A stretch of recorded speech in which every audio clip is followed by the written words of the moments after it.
Prologue, Volume 6. Arclight Empire. One of the largest and most prosperous countries in the world. With such a stable economy with products and articles for sale making it a world power. In the same way it is an energetic power thanks to the magic stones located under the territories. Its population in the imperial capital alone is over 100 million people and growing. It is an ideal place to live due to its luxurious buildings, affordable apartments, 5-star restaurants, and other splendid places to visit. The imperial capital was a perfect place for anyone to live. Unfortunately, even the most beautiful figure of art has its dark side. A shadow that hides all the ugly that no one wants to see. A shadow which is in charge of covering everything imperfect that beauty doesn't want anyone to see. It is known as the darkness of the empire. The dark side of the Arclight Empire was responsible for creating this wonderful place. It is impossible to achieve peace and a good place to live without getting your hands dirty. Right now, in one of its dark alleys, despite it being a very bright day, the darkness was moving to make its move. A man was running for his life. He was wounded. His arm was slashed and a large amount of blood was falling to the ground. Behind him were 3 men dressed in black. The man was throwing everything within reach so that his pursuers would leave him alone. His breathing was heavy. His body was tired from running for hours. His vision was blurred from not getting adequate sleep from being on guard. The man finally couldn't hold on any longer and stumbled against some garbage bags. The repulsive liquid from the garbage stuck to his hair and white shirt, but he didn't mind at all. He was trying to get to his feet to run away. He wanted to live. But his pursuers would not allow it. One of them pulled his foot to drag him. The man tried to run away. Because, in front of him, there was the light of the street. The cheerful voices of people could be heard like water running in a bath. The man tried to touch that light. He wanted to be saved. But the darkness of the empire would never allow that. He was quickly led away. But not before a little girl noticed a noise in the darkness. She licked her ice cream with pleasure, but since nothing was reflected in that darkness, she continued on. The man, after being dragged, was knocked against a wall. He looked fearfully at his pursuers. "Please let me go. I haven't done anything wrong. Why are you doing this if we are allies?" One of the men just looked at him through his mask. He didn't say a word. "I know. If you let me talk to the boss, I'm sure. You won't talk to anyone." From the background a loud and sinister sounding voice came, approaching with silent footsteps, but even in that darkness, a figure was visible. It was almost 2 meters tall and as it approached the man it said, "The darkness of the empire has decided to swallow you. No one will know what happened or who you were." The man was crying as he shouted. "That's absurd. I've always been helping the cause and this is how you repay me. You people are ungrateful." The man had a black mask, his eyes covered on the outside, closed on the inside. "Do it." With that said, one of the men pulled out a black dagger and approached the screaming man. "Please don't. I'm so sorry, give me a chance please. The darkness has decided that you will die here." The man screamed in agony before he stopped. The tall man left muttering. "An unbreakable law of the empire is that you can never leave the dark side. Darkness swallows everything, not even light can escape from us." That was the darkness of the Arclight Empire, a great country to live in. Built under the graves of hundreds of billions of lives over the centuries. Chapter 59 Daily Life. Howdy world, it's me, Razel Bartlett. A simple boy with black hair and eyes. I was originally a Japanese student who died and was reincarnated in an Otome game. A dating simulator for girls. The bad thing about having awakened in this world is that there are dangers that will happen in the future and I must avoid them. Why me? Because there is no one else like me. I honestly wish I had reincarnated allies. But there is no one like me. That's why I made the decision to create an alter ego, Licht. And thus save the world from the shadows. Am I not the most merciful person in the world?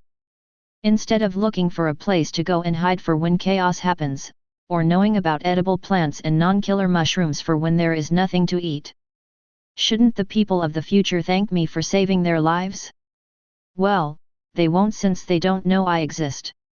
But there are very few who do thank me for what I have done for them. Like, for example, my current situation. I woke up a few minutes ago in my room in the Rosenberg mansion, located in the imperial capital. The room was dark as there are no windows, only a lamp. I was told that, if I wished to change to another one, but I like to sleep without any light. The thing is, when I opened my eyes, I felt my body heavy. As I turned to see what was preventing me from moving well, I found two wonderful surprises. My girlfriends, two girls who are part of the game plot of this world.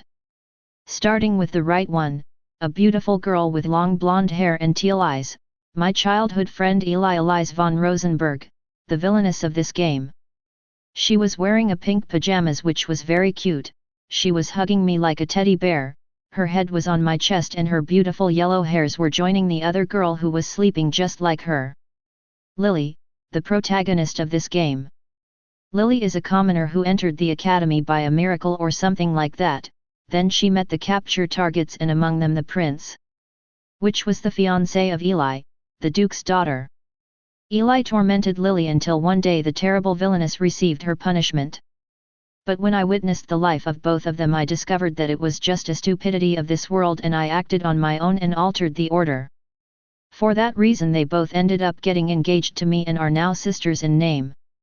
Lily also wore adorable pajamas, they were bench-colored with flowers. Only she was drooling a bit due to a nice dream she must be having. Despite having two people on top of me it doesn't make me uncomfortable, why not? That's because they both possess big breasts. Their large fleshy masses rest on my belly. Since they don't wear a bra, all the weight and softness is touched by my belly, or rather, the shirt that covers it. Yesterday we were on a date due to today being the last day of vacation we have. We recently entered the month of October, the last school semester of the year started late due to several problems that happened this year and that maybe were my fault.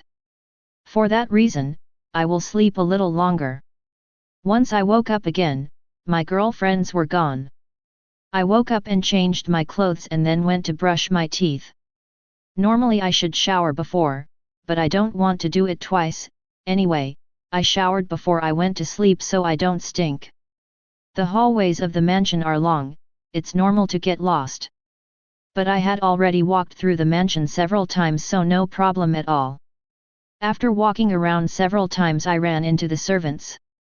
I greeted them and they did the same. Seeing him meant the main hall was here.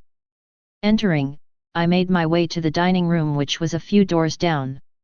I would seriously like to put a map in this place. When I finally entered the dining room, I greeted the people who were there. Good morning everyone. Good morning Razel kun. Seated at a large rectangular table with fancy tablecloths and plates with gold and silver plated silverware were the women of the family. Lily and Eli were together. At the opposite end from them was their mother, Barbara von Rosenberg, a woman identical to how Eli would look if she were in her 40s. The difference was in her mature-looking face and huge breasts. Barbara was eating while reading a report brought in by the head butler, her right-hand man, a man with blue eyes, long grey hair tied at the nape of his neck in a ponytail and a padlock beard. Glenn Whiteberg was his name. I see, it looks like the mine's profits have increased. Yes.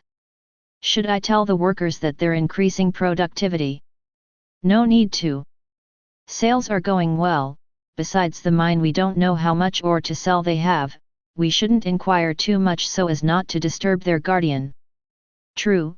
The girls told me they found a dragon who told them he would give them the resources if they visited him. I should go too one day and thank him.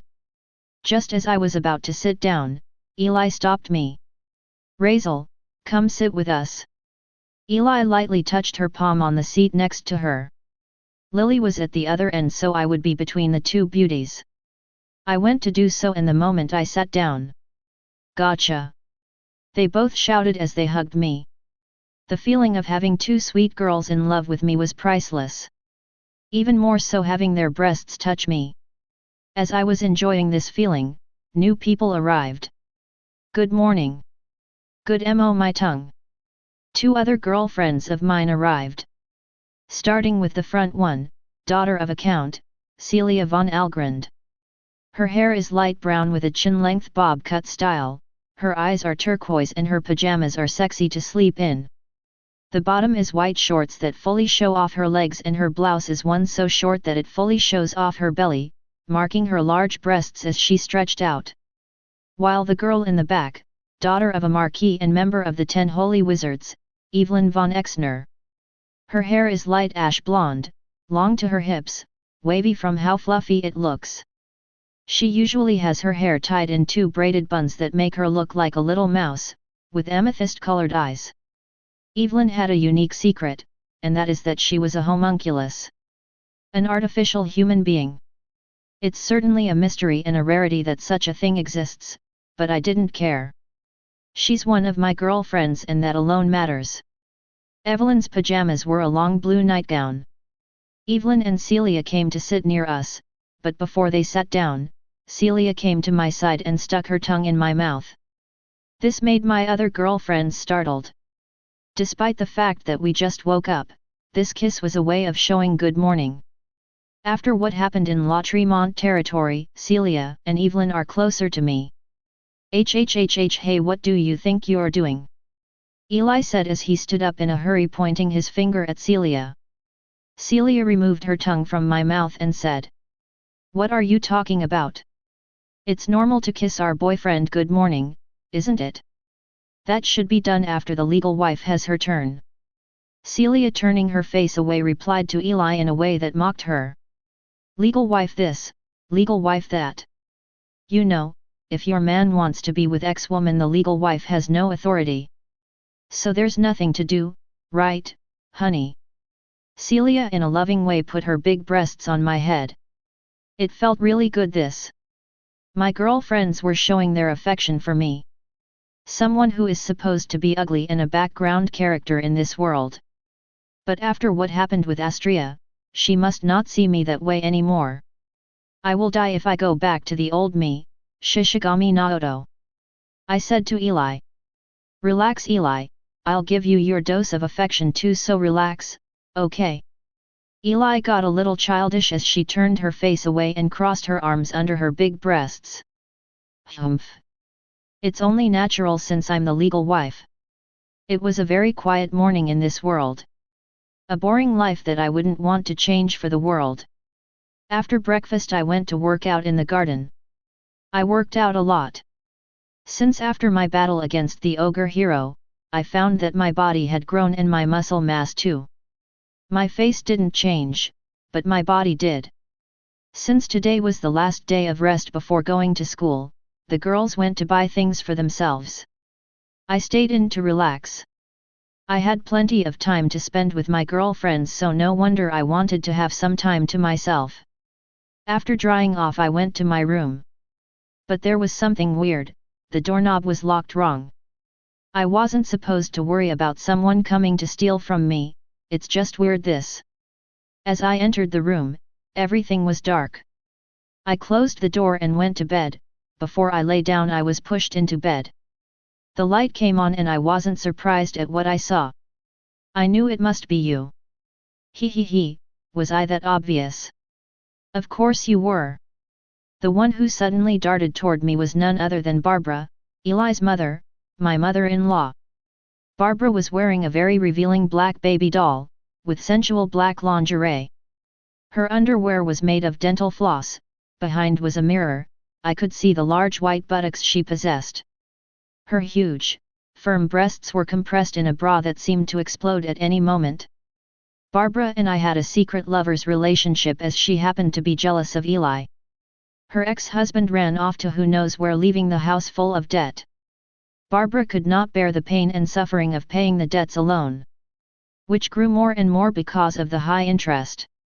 She was a villainess like Eli, but her role was that of a background character like me. In the end, the mother and daughter villainess got what they deserved in the game. But in reality they are both victims of the former Duke. Barbara was suffering in silence, trying to carry on a ruined house which was losing its territory every day. In the end I appeared to save them through my duel against the idiots. Barbara was pleased that a man like me was the one to marry her daughter, and that made her feel attracted to me. At first she said this relationship was just a spur-of-the-moment thing. But I told her I was serious. I want to make all of them happy. I don't want them to cry again. That's why Barbara agreed to be my woman even though she was my mother-in-law. While I was remembering all that, we were kissing like lovers. My tongue and hers were intertwined. Her breasts were pressed against me. My hands groped that big ass. I couldn't hold it in any longer, but Barbara said something that always left me thoughtful. Razel kun, give me your baby. It was there that my curiosity won out over my desire for her. I removed my tongue and held it for a moment. Barbara's face was ecstatic, she was wrapped up in the pleasure of kissing us, she wondered what I was doing. I told her bluntly. I understand that we have this kind of relationship and that your age is problematic for us, but what's the rush of having a baby? I know a child is important, I don't know anything about babies. I didn't even take good care of my little siblings, but a child is different. Barbara was nearing her 42nd birthday. An age that indicated she would soon no longer be fit to give birth. I had some material I wanted to use to prevent her from being unable to give birth anymore, but I was not ready yet. I was therefore very intrigued by her desperation. She looked hesitant to respond, she looked like a scared little puppy. What's wrong? Her behavior really worried me. She just said. It's just, if I tell you you'll hate me. That was shocking. I immediately hugged and comforted her. Don't talk nonsense. There's no way I can hate you. No, you would, like he did. Then I understood everything. It was her ex-husband's fault. I pulled my head away from her shoulder and looked at her. Barbara was crying. I wiped those tears away as I soothed her. I don't know what you're talking about, but I promise there's no way I hate you. I just want to know what hurts you so bad. She took my hand and placed it on her cheek. Okay, I'll tell you. Barbara told me about something that happened in the past. Heavy black heart, heavy black heart, heavy black heart. A few years after my daughter, Elise, was born. My husband and I tried again to have another baby. The goddess Alexia blessed us and my womb has a new life. Apparently it is a boy. My belly is growing day by day. Today I came with him for the family doctor to check me. I am already in the 7th month, my belly is very big. No doubt he will be a very strong boy. I was touching my belly wishing it would come out soon. The doctor came and talked with us for a while before asking me to lie down. The machine he uses to check the baby works with a life detection sensor, which is a product of research by the capital's Ministry of Magic. I was waiting for him to say how big it is, but he was quiet. He suddenly left the room and soon after came in with other doctors. From time to time they looked at me, I was beginning to feel strange. My husband asked them. Is something wrong? The doctor who was checking me came up to us and said the words I will never forget. I'm so sorry. Hey? Why are you sorry? The last time you came for a checkup was 2 months ago, right? Yes. This magic item is not developed enough to detect ghost signals. Ghost. An age that indicated she would soon no longer be fit to give birth. I had some material I wanted to use to prevent her from being unable to give birth anymore, but I was not ready yet. I was therefore very intrigued by her desperation. She looked hesitant to respond, she looked like a scared little puppy. What's wrong? Her behavior really worried me. She just said. It's just, if I tell you you'll hate me. That was shocking. I immediately hugged and comforted her.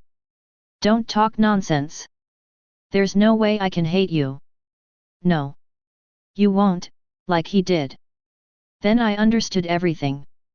It was her ex-husband's fault. I pulled my head away from her shoulder and looked at her. Barbara was crying. I wiped those tears away as I soothed her. I don't know what you're talking about, but I promise there's no way I hate you. I just want to know what hurts you so bad. She took my hand and placed it on her cheek. Okay, I'll tell you. Barbara told me about something that happened in the past. Heavy black heart, heavy black heart, heavy black heart. A few years after my daughter, Elise, was born. My husband and I tried again to have another baby. The goddess Alexia blessed us and my womb has a new life. Apparently it is a boy. My belly is growing day by day. Today I came with him for the family doctor to check me. I am already in the 7th month, my belly is very big. No doubt he will be a very strong boy. I was touching my belly wishing it would come out soon. The doctor came and talked with us for a while before asking me to lie down. The machine he uses to check the baby works with a life detection sensor, which is a product of research by the capital's Ministry of Magic. I was waiting for him to say how big it is, but he was quiet. He suddenly left the room and soon after came in with other doctors. From time to time they looked at me, I was beginning to feel strange. My husband asked them, "Is something wrong?" The doctor who was checking me came up to us and said the words I will never forget. "I'm so sorry." "Hey? Why are you sorry? The last time you came for a checkup was 2 months ago, right?" "Yes. This magic item is not developed enough to detect ghost signals." "Ghost?" I felt my breath catch and my throat couldn't get down the saliva I swallowed. "Yes. We call that the phenomenon that occurs when the baby dies inside and because it is not taken out, it continues to develop, but as a ghost." "You're wrong. I'm not going to believe that." "You're wrong. I refuse to accept that. I can feel it moving inside.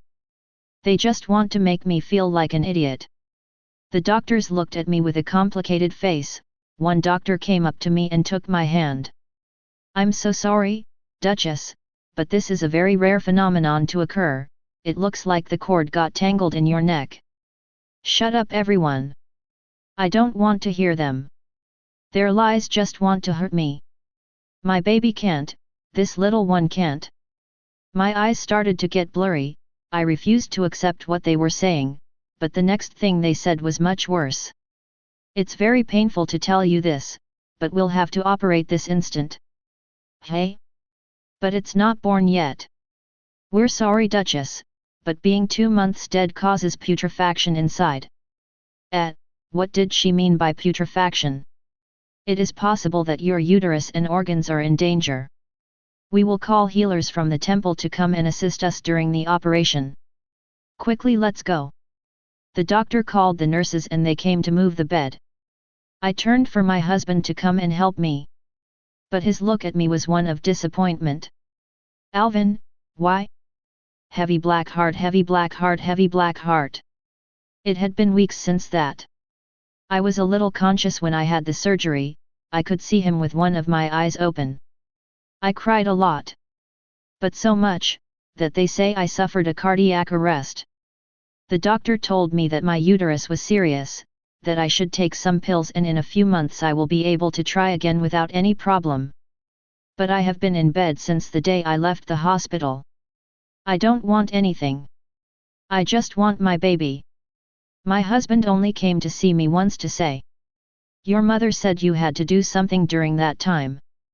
Currently many people blame you for losing the heir." "Hey? Dear, what do you say?" For that reason I am required to have an heir with a concubine so that I won't have these problems. Eli will be the heir until I have a son." With that said, goodbye. My husband left the room and from then on never saw me again. Heavy black heart, heavy black heart, heavy black heart. I was already recovered according to a doctor who came to see me. But my depression was because I failed as a noblewoman. As the wife of a duke, many people expected me to give birth to the heir. But they blame me for losing him. Forgive me. If I had been more careful, this wouldn't have happened. Heavy black heart, heavy black heart, heavy black heart. My daughter, Eli, came to tell me something today. She's grown up a lot since I last saw her. She's a real lady. Her smile is what makes me no longer want to remember her brother, who she doesn't know never existed. Mom, guess what happened today? What? With a smile on her little face she said. I made a friend. His name is Razel and he's coming this weekend for my birthday. A friend, something like that I didn't have in my childhood. But my daughter must not go through what I did. I think it's good that you have a friend. Friends are those who never leave you. From seeing my daughter's smile, it gave me strength to get up and attend her party that day. I hadn't made contact with our relatives for years. Besides, I wanted to see that child and thank him for being her friend. I wonder if Prince Regulus is coming? Heavy black heart, heavy black heart, heavy black heart. You're stupid Razel, I hate you so much. My daughter screamed as she ran away and her tears fell to the ground. I wanted to go out and chase after her, but the strength in my legs was still weak and I didn't have that luxury.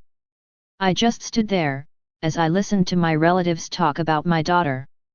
What's wrong with her? Can't you see she's ruining the atmosphere?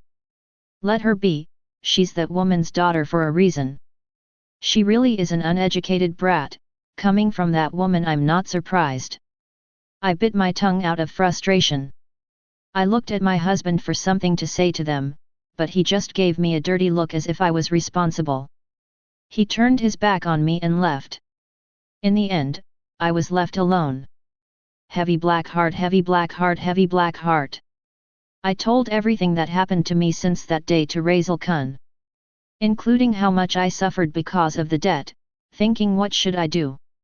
Prostitute myself to the nobles? Or do something improper? He was silent and looking at the ground. He must be disgusted with me. Since I am a useless woman who couldn't have a baby with her ex-husband and now she wants to give one to her new husband so he won't leave me. I really am a very pitiful woman. Damn it. He suddenly screamed and stood up. He was emanating a lot of magical power. It looked like he wanted to blow up the whole place. That meant he was really mad at me. I looked down and muttered. I knew I shouldn't say anything to him. He'll leave me at this rate too like him. But without saying anything he came over and hugged me. I didn't understand this hug. His grip was too strong. My breasts ached. Razel Kun, it hurts, please. I'm so sorry. Hey? I'm really sorry. You went through terrible things and I'm sorry, but... He squeezed me tightly, but what he said next made my heart melt. You'll never go through anything like that ever again. As much as you or Eli or Lily. I'll protect them with my life. You're my family. You're my women.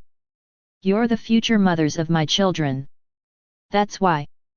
He stopped hugging me and stared at me. I could see a burning flame in his eyes. That flame made me melt and not give a damn. If you have problems or whatever, just say so. I'll take care of it since I'm the man of the house. Rosenberg household will never suffer a blow or be hurt again. I will protect you all since I am the future Duke. Hearing those words made my belly happy. I could feel myself accepting more intensely to be Razel Kun's baby's room. I want him. Not to replace the one I lost. But to finally live my life next to the man who respects and loves me. Eli, your mother definitely wants your husband's baby. I kissed him and then we went to bed to make love. It was a wonderful experience as our connected bodies felt different from before. It was no longer corporeal pleasure. It was an act of love. To generate a future member of this family, be it a boy or a girl. In the end, Razel Kun gave me a great amount of happiness in the baby chamber and all I could do was scream with happiness as we were connected. I wish for a baby heavy black heart. Chapter 60 New School Semester. Do you wear everything? Me and my girlfriends had changed into our uniform. It was 8 o'clock in the morning, classes were starting at 10 o'clock. The reason for this is because it is the first day of school so there is flexibility of schedule. Everyone goes back to the dormitories, which is another reason for such a late schedule. Eli was arranging Lily's pigtails while Celia was arranging in her own rebellious style while Evelyn was telling Celia how she looked. As for me, I was surprised because my uniform had to be replaced with a new one. As my body grew and so did my muscle mass, my clothes no longer fit. So they had to order a new one. Once my uniform arrived, I tried it on. Barbara was present and apparently she couldn't stand the urge to try on the new uniform and knelt down to give it a good look. That was about an hour ago. Now that we were ready, I asked the girls if they wanted to walk to the academy or ride in the limo or carriage. They all said limo. I have no problem walking as the academy is literally what would be between where Tokyo starts to where Kanto ends. Now that my body got stronger, so did my stamina. My girlfriends were grateful for this change, but it bothered me a bit. Now that I am taller, it feels weird not to move my neck to see people. We went out to the garden and there was a limo waiting for us. The girls were saying goodbye to Barbara. Eli and Lily called her mom and hugged her. Their heads were buried in those huge breasts, while the other two waited for them. Once the hug was over, Barbara approached the two of them with the face of a mother. "You two, hold on a moment. Is something wrong?" "Yes, just a moment." Barbara approached them and hugged them as well. Neither of them understood this gesture. "I'm so sorry for what I said days ago. I was in a bad mood lately. But I'm better now, for that reason. Don't worry. Your children will be as much a part of this family as Eli's or Lily's were. Also, don't hesitate to call me Mom. You are my daughters too if you wish." Ever since the time we talked about that issue, Barbara feels different.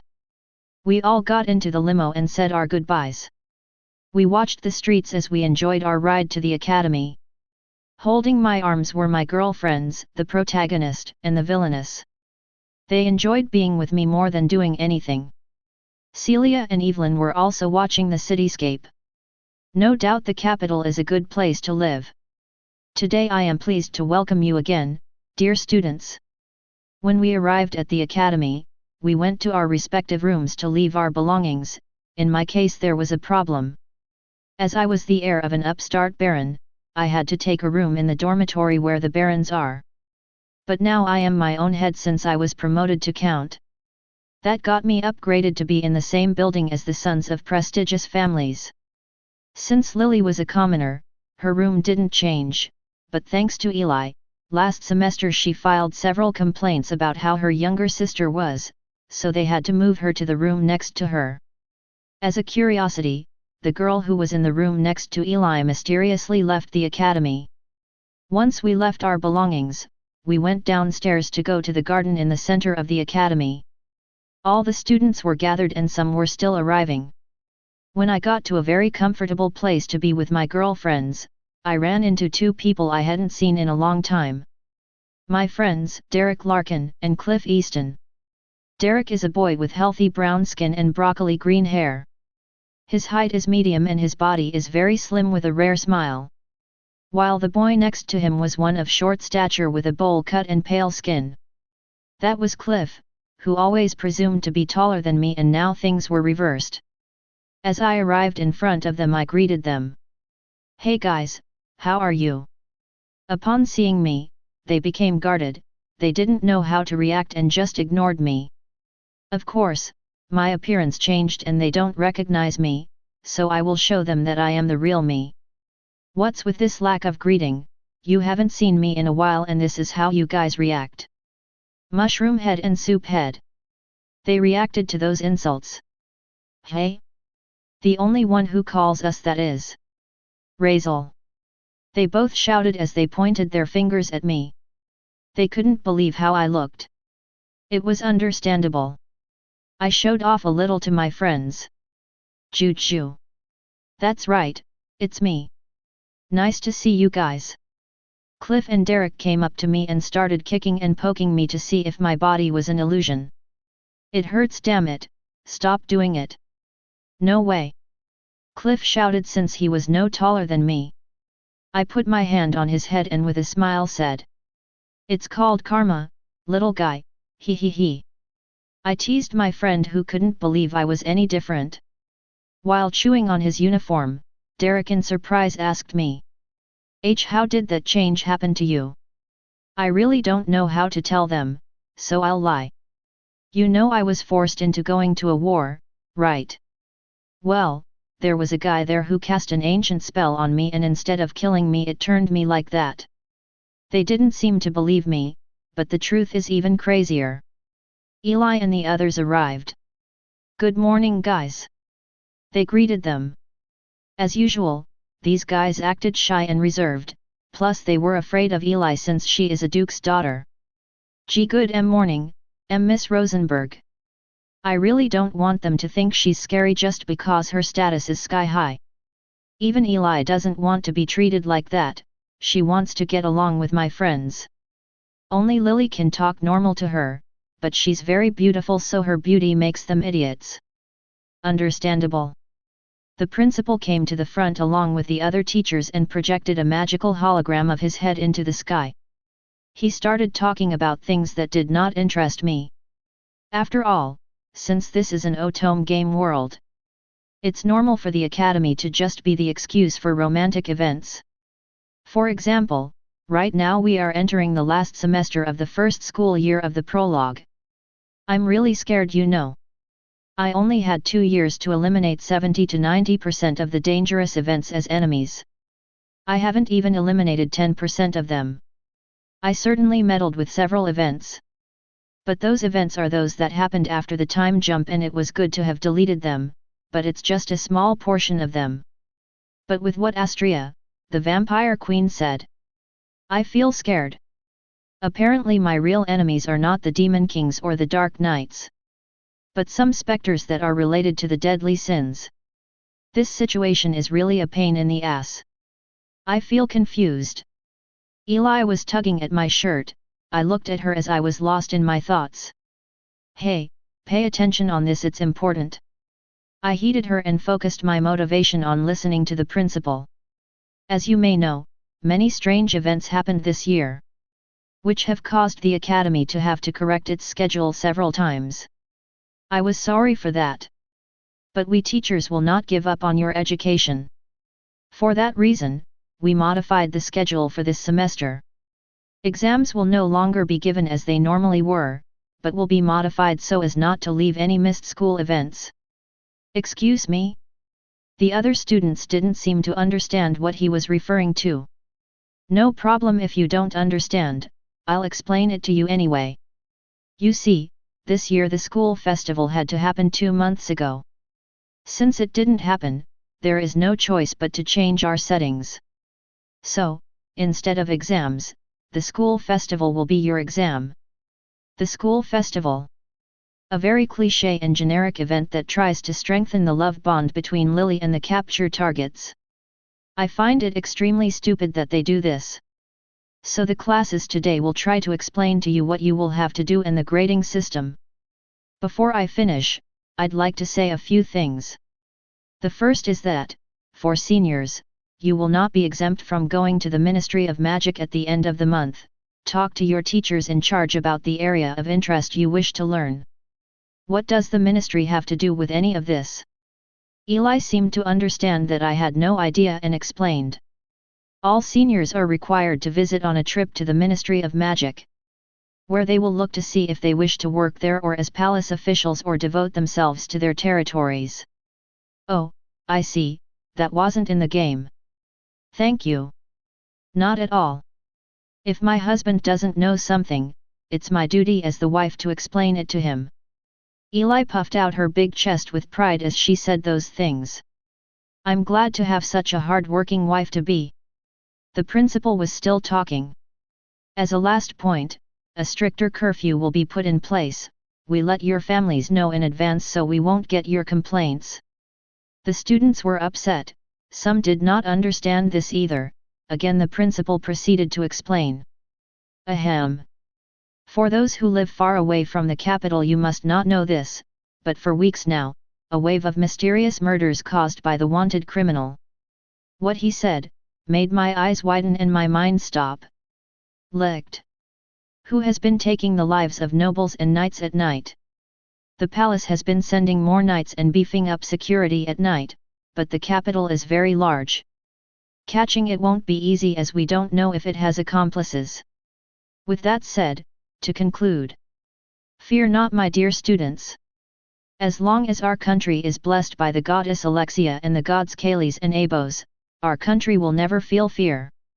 Long live the Arclight Empire and the Emperor! Long live the Arclight Empire and the Emperor! The students and teachers shouted in unison the same. The principal then finished this. Now yes, please students and teachers, go to your respective classrooms to begin the festival questions. The students were walking respectively to their classrooms. My girlfriends were saying goodbye, they wanted to say goodbye to me as well. Razel, what's wrong? Eli was asking restlessly. Don't fuck with me. Licked is my alter ego, there's no way I've killed people who aren't a danger to the world or the country. Besides, weeks ago? Don't fuck with me. I was in a war so I couldn't exercise my duties as a guardian in the shadows. I turned to look at the girls to reassure them. There's nothing wrong with me, I just got a little hungry despite having eaten, he. Is that so? Of course. I hugged them all and told them how much I loved them before I left for my living room, not without thinking. Who the fuck is pretending to be me and why? It's nice to see you all, my dear students. When I arrived in the classroom, the professor with the monocle, an old man with a thin mustache, Manfred von Zeben, was getting ready. I excused myself and before walking up the step to my seat, I gave a quick wave to someone. A pay capture target and also someone who possessed a deadly sin. My good friend Cid Siegburn von Bries. A boy with an expressionless face of navy blue hair and dark blue eyes. He helped me during my duel against the idiots and was promoted to be the third prince in the line of succession. He is also an acting duke of the ancient lawless city. As I sat down, the professor began to explain details. Very well, the details are as follows. Classes starting tomorrow will focus on different areas that will follow each other during the 3-day school festival. You will be given different ungraded assessments to check which respective area you will be in. Don't be afraid if you don't make it into more than one, there are many areas where students may or may not want to participate. Now we will talk about the scoring. The professor began to explain the scores. But I was more focused on Licked. The curfew is 8 o'clock. Normally it's 10 o'clock, but now it's different. I'll sneak out after school hours. I'll have to tell the girls I won't be able to have lunch with them to go out and check the rotating round of knights on guard duty. No one messes with my alter ego. Night. The lights of the capital illuminated every corner so that there is not a single trace of darkness.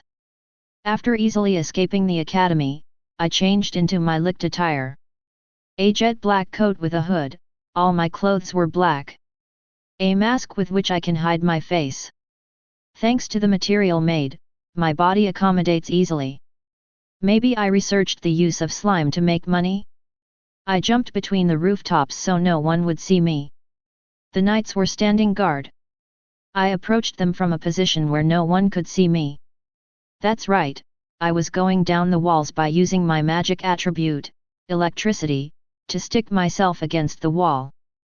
I heard them talking. Still no sign of that fucker. None. We don't know what he's capable of, but the murders have increased recently. That's mysterious. Why are there murders in the first place? By the way, who were the victims? Thank you for asking. From what I heard, they seem to be children of famous houses or wealthy merchants. How does someone like that go out without protection? That's the weird thing. Their escorts were just knocked out and when they woke up the crime was done. What's did you say? That's even weirder. I wonder if it's a personal revenge. I doubt it, after all. That idiot Licked, what he does is to provoke that person's anger. I read in the paper that there have also been thefts from properties he owns. Who are you talking about? I'm talking about, of course. before I could hear what he was going to say. Quick! We found another body. A knight came running towards the knights I spied. Where is it? In the dumpster on the next corner. Sorry? I rushed upstairs to go look at that. When I arrived, I found the knights gathered near a corpse. Where is the criminal? Couldn't he have left so quickly? By the time Razel arrived, it was too late. The criminal was jumping from roof to roof. Only its figure could be seen hidden by the darkness of its cloak. The killings would continue whether Razel wanted to or not, to spite that person. Chapter 61 Crisis. As you can see, the magic circle used here has multiple joints. The days passed normally. Before the students knew it, they reached the middle of October. Although they are preparing for the areas of the school festival, it does not mean that Class A, the one representing the best students, will invest their time only in it. The school festival is divided into two parts. The first is the cultural festival, which takes 2 days, and the last day is the sports festival. Students were preparing, as many will participate in different clubs and attractions on that day, as it is part of their exam grade. At this time, Eli and Lily's classroom was receiving magical theory from a teacher. Her hair color was silver like moonlight, long to her hips with a braid down the middle. Her eyes were a beautiful blue-green, but her cold, serious expression made her seem like a difficult woman to approach. Despite her extensive knowledge, she was no older than 24. Her name is Clarice von Atli, the aunt of one of the capture targets. She was explaining how magic spell levels work. Using magic chalk, she drew a large magic circle, then smaller ones on top of another. Before we continue, who will explain to me what a magic circle is? The students were a bit confused at that question. It was as if she was teasing them. One of them raised his hand. He was one of the capture targets. Heir to a house of marquises and grandson of the first seat of the Holy Wizards. Oscar von Pleven. A handsome boy with pink hair with several white locks, fluffy and silky smooth. It reached to his neck and covered his right eye, but was still transparent so you could see his beautiful bright indigo eyes. Excuse me, teacher, but we all know it's a magic circle. I consider that you are mocking our intelligence. Oscar said in a serious tone with his high-pitched voice. Clarice saw it, but only laughed a little. That's why you're still children. I beg your pardon. Oscar felt offended with that answer. A classmate supported him, another capture target.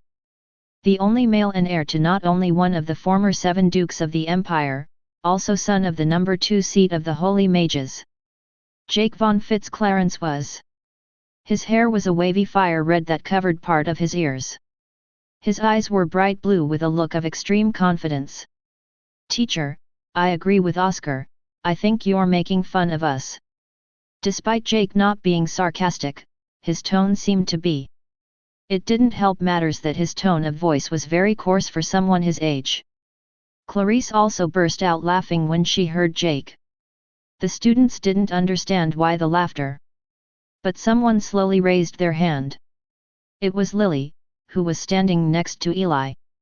You, scholarship student. What's your answer?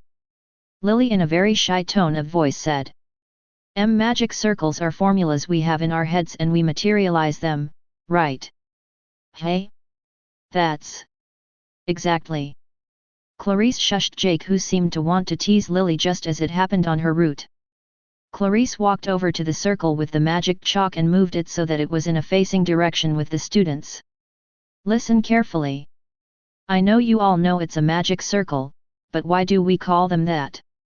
Precisely as the scholarship students said.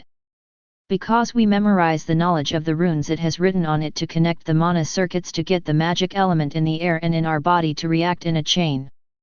Clarice lightly touched the circle and they began to merge on top of each other, creating a large magic circle. We call them magic circles and not otherwise. It is because a circle encloses in a continuous flow that never stops. In this way we can create magic circles due to the fact that we know perfectly well the detail of how they work.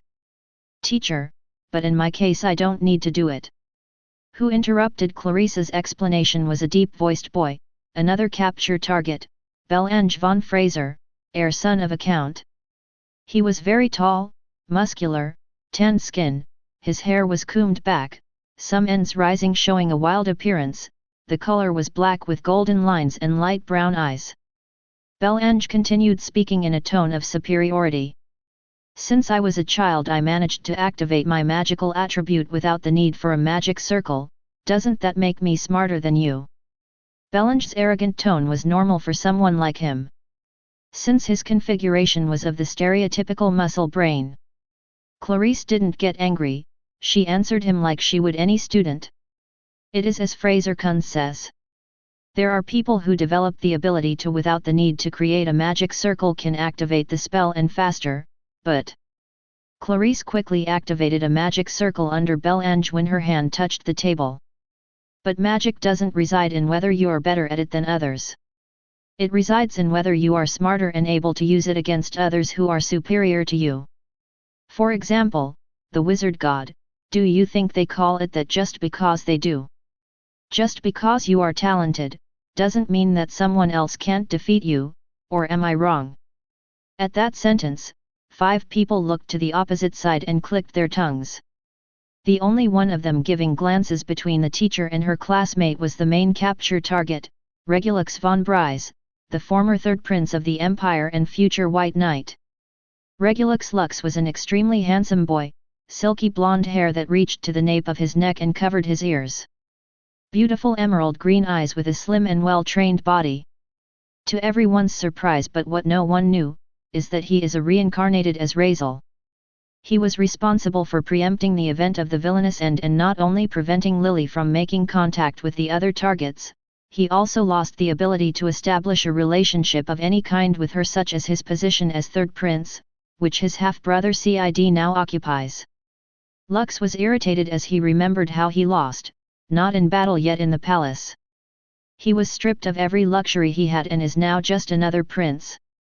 His faction and benefactors were gone. He was now just the 4th prince. Clarisse continued to explain more things about magic that the students didn't know, but the bell rang indicating that the class was over. Too bad, I was motivated. That ends the class, we'll see you Friday.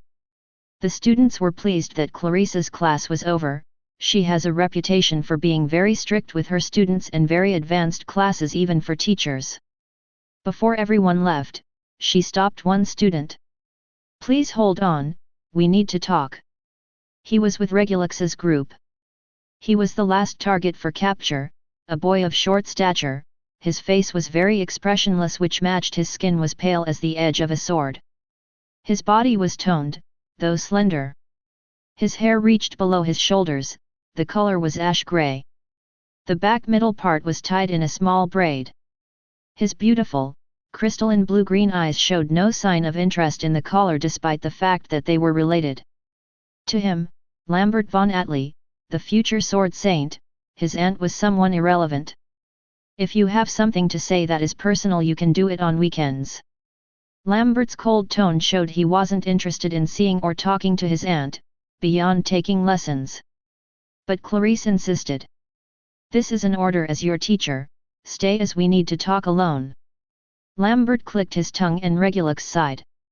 Hey, your aunt wants to talk to you, you should be more considerate of her. Lambert reacted to that and replied politely. If His Highness says so, then I'll do it.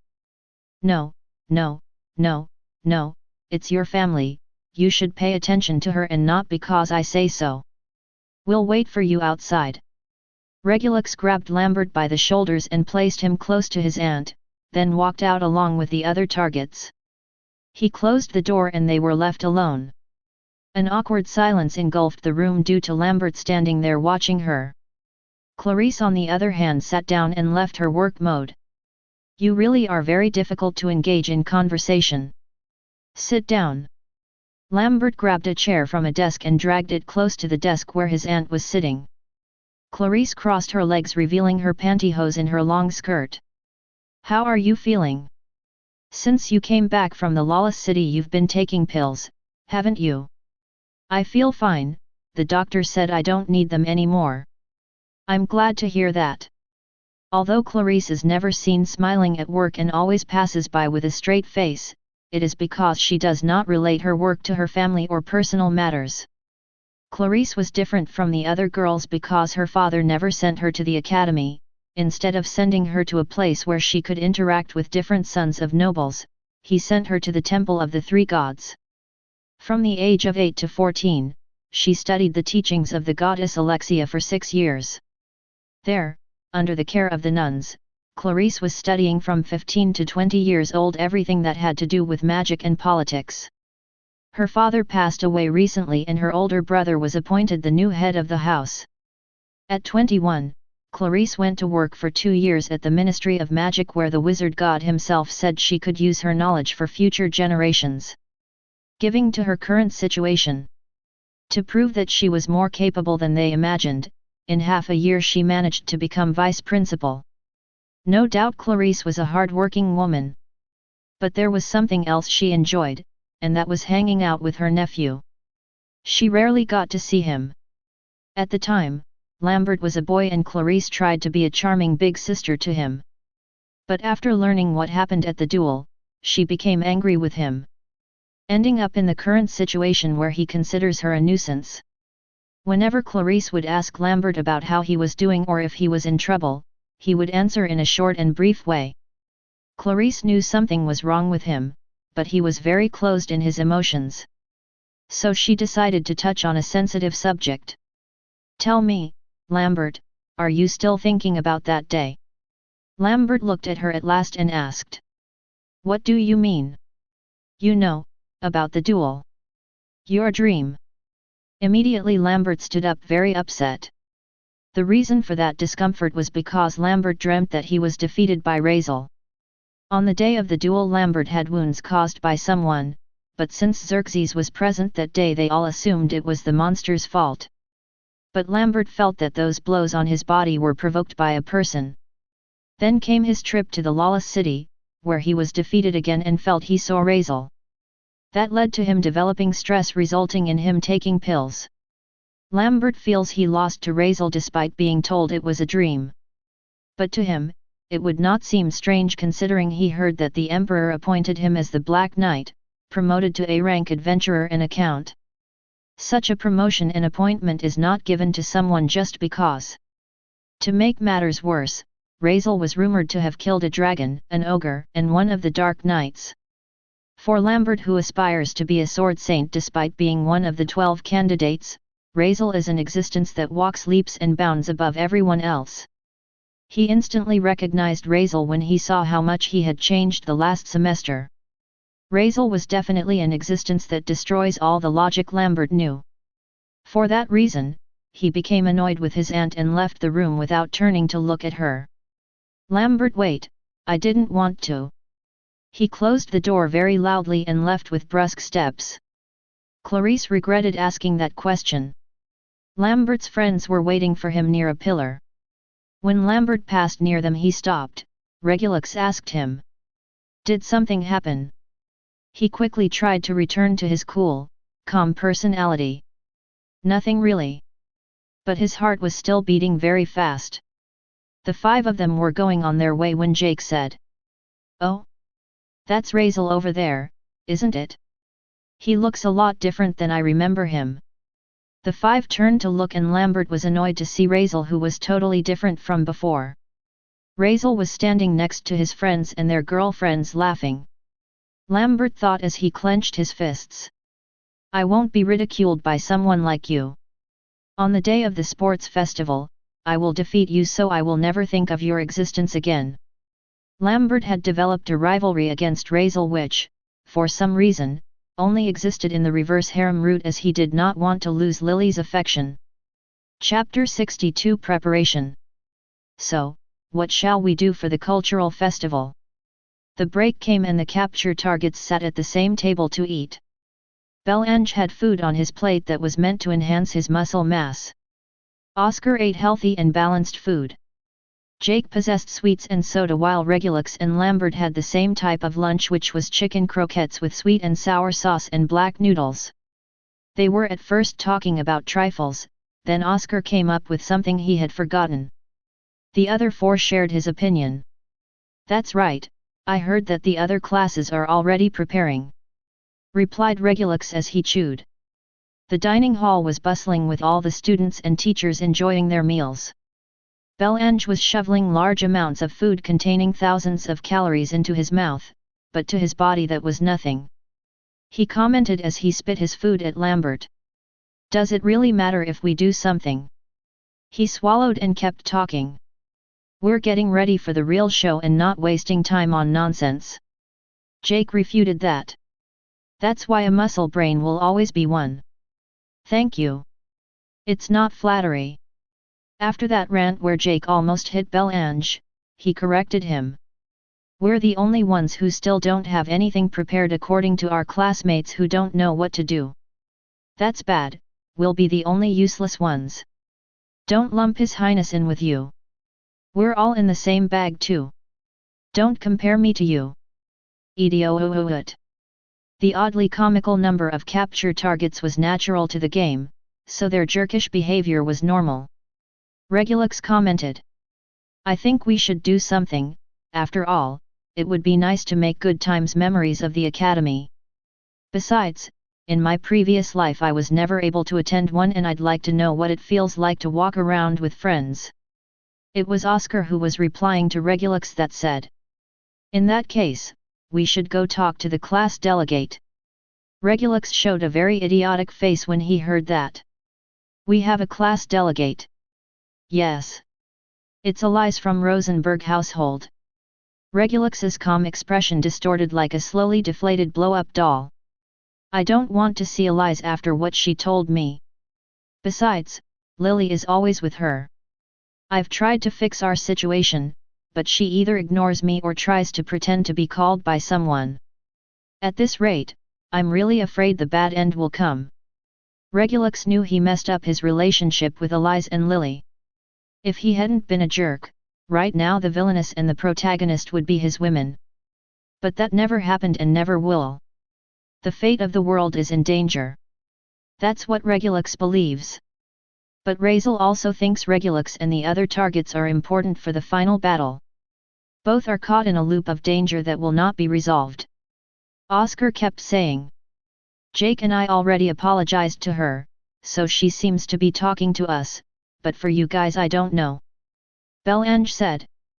I said she was a hideous woman in what I saw, I based that on her actions to say that. But those actions were only conjecture by Prince Regulus and Lambert. Belange, you have no reason to be upset with her. That is for me to decide. He crossed his arms in protest. Lambert shared Belange's sentiment. I was only defending His Highness, it's only natural that I continue to do so. I asked for forgiveness, but that doesn't mean anything special to me. Hey, stop saying it's all because of His Highness, have some personality of your own. Lambert ignored Jake and then Regulus said. In any case let's go ask her. I'd like to get ready now, we'll soon get to next month and the dungeon practices will start. One of the competitions at the sports festival involved fighting dungeon monsters captured by the students. It was a sure way to prepare against enemies they already knew how to defeat so they wouldn't lose anyone. This happens due to the fact that in the past that was not done and there were many casualties. The five of them stood up and went to find Eli.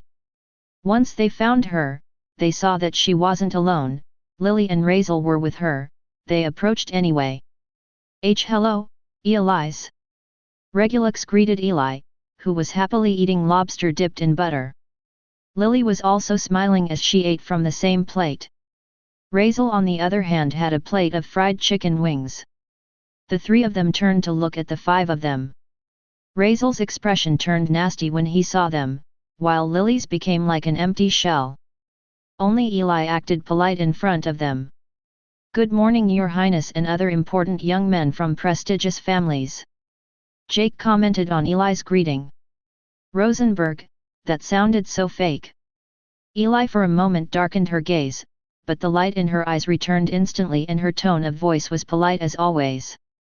Oh ho ho, I'm so sorry if that seems the case. But we were enjoying our meal. So your visit is unexpected. Very unexpected. Eli placed her hand over her mouth when she spoke, but in certain words she emphasized very much that they came to interrupt them. Oscar spoke instead of Regulus, who was sweating. Rosenberg, we came to ask you about the festival culture. What about it? We'll do something, or everyone on their own will do something. Eli looked at Oscar seriously, as it seemed the business was not about nonsense. If that's what you're worried about. I told the girls in the classroom if they would like to do a restaurant cafe. They would all agree for some reason. Regulus replied to Eli in his head. That's because the day Lily arrived after being declared your family, you threatened them all with your eyes. No one would dare go against you when you threaten them with that villainous look. That's why only the boys are missing in asking them. Oscar understood the idea. I see. No doubt a restaurant cafe is a good idea, since we can show off our good manners and etiquette. Eli clapped her hands at Oscar's deduction. I'm surprised that you're the most reasonable and at the same time an idiot. I mean, that you're fickle. That's good for a future court magician. Oscar at first didn't know whether he felt flattered or insulted. Eli's tongue was sharp from time to time. This time it was Belange who complained. Do we really have to participate in that thing? I don't like wearing a suit. You were appointed as an honorary knight, weren't you? Belange-kun. Yes, I was. Why? You must know knight etiquette very well. It doesn't matter if your armor changes to a suit, a knight will always be one when he behaves as his oath dictates. Belange's eyes widened at Eli's revelation. I see. I suppose you're right. In that case I'll gladly partake of that coffee something or other. Eli looked at Belange with a smile. But her smile was fake, as the corners of her mouth twitched due to how forced she was smiling. Before leaving, Belange asked again. By the way, what are you guys participating in at the sports festival? Eli put her finger to her chin before answering. I don't know yet. There are a lot of activities I'd like to participate in, like swimming or dance, but I'm a little embarrassed. Why? Eli felt a shiver at that innocent question. In her mind she answered him. It's because my breasts are so big that they would make me lose my balance or slow me down in the water. If it wasn't because Razel likes them, I will find a way to make them very small. It's a girl stuff. Oh, I see. Belange's gaze shifted to Razel. He flashed a confident smile when she asked him the same question. How about you, Bartlett, what will you be participating in? Razel replied half-heartedly to Belange. I'm not really interested, I'll wait until I'm appointed to any group or missing participants. Belange reached over and slapped the table hard with his hand. In that case, compete with me in the tug-of-war event. Hey! Everyone has seen the change in your body. I want to test your strength that they say you showed in the La Tremont War. Razel stood up and smiled sinisterly. Sure, why not? Anyway, there's something I want to check. Seeing Razel agree to a competition with Belange, Oscar and Jake felt it was their chance to prove themselves. In that case, Razel competes with me. And with me. I'm not interested in men. You idiot. But, if you want me to kick your asses again, I'll gladly do it. With those words, the competition between Razel and 3 of the capture targets took place, not before Razel spoke his reasons in his thoughts. Truth be told, this is a good opportunity to see how much you have grown since our duel. The boss to defeat this year was Squall, but I killed him. So, Eli was the final boss of the prologue, unless you take the reverse harem route or Jake's route where a sub-boss came out, but that's of no interest. Yakiniku. When the girls talked to the idiots about the cultural festival, I realized that in our classroom we didn't have anything prepared either. For that reason, I came up with something that was normal in Japanese schools. And that thanks to Yukihim's knowledge I can replicate. Yes. According to one of my girlfriends who is a foreigner from a destroyed oriental country. She told me that the typical foods there would be a good idea. Actually, I'm lying, Yukihime never said that. I'm just using it as an excuse so you don't think I'm crazy to make things up. All my classmates were present. I was telling them that we could earn money by setting up food stalls and serving snacks typical of my former life. At the same time I want to eat takoyaki, my stomach wants to try it. It's not the same to eat an octopus in a broth as one covered in fat and mayonnaise. I got hungry. We can cash in 5 silver coins per plate. Being in an academy of nobles, that price is the same as a handout. Besides, if we get important people to try it, the others will give in to try it. That's why I'm counting on you, Cid. I looked at Cid, who was hesitant. Razel, I don't want to lie to anyone if it tastes horrible. Don't worry, it will be a delight. The way you say it, it sounds like commoner's food. Said one of my classmates who felt a food stall was something a commoner would put up. He's right, a food stall is something commoners would put up. But we are a class of poor barons or knights from small families or poor nobles. It's perfect for us. It may seem so, but at the weekend I'll bring you a sample so you can try it. In that case, we'll give our opinion after we try it. Sounds good to me. I walked out of the room to express my happiness. With this I will be able to eat Japanese food that is not supposed to exist. Since it was the second break of the day, we could do whatever we wanted. As I was enjoying my victory, a girl came running up. I didn't know her and she grabbed my shirt sleeve. I became alert. Let's go fast. Who are you and what do you want from me?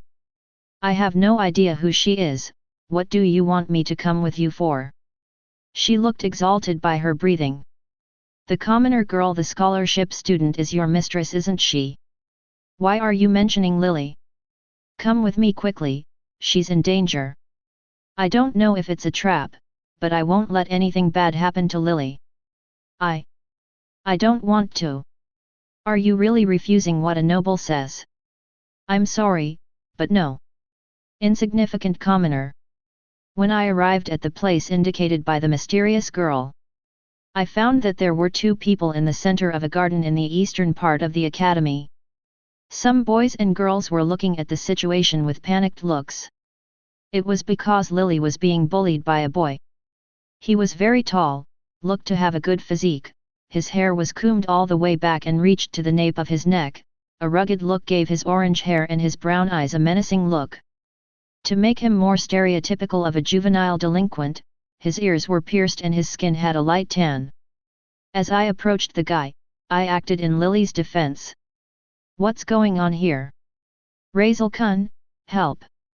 Lily looked glad to see me as tears streamed down her cheeks. I pulled her behind me and faced the guy. But he was really tall, taller than Belange, about 2 meters was his height. Normally I would cower in front of someone like that, but I said I would stop being a background character. The guy looked at me with a face like, who the hell are you? And that's what he asked. And who the hell are you? I'm Razel Bartlett, freshman in the class. With the shit I asked you. It was a rhetorical question. Hey, but did you ask me my identity? Is this guy stupid? But never mind, let's get to the point. What was it that you were trying to do with Lily? Razel-kun, this guy said that. I want to do it with her.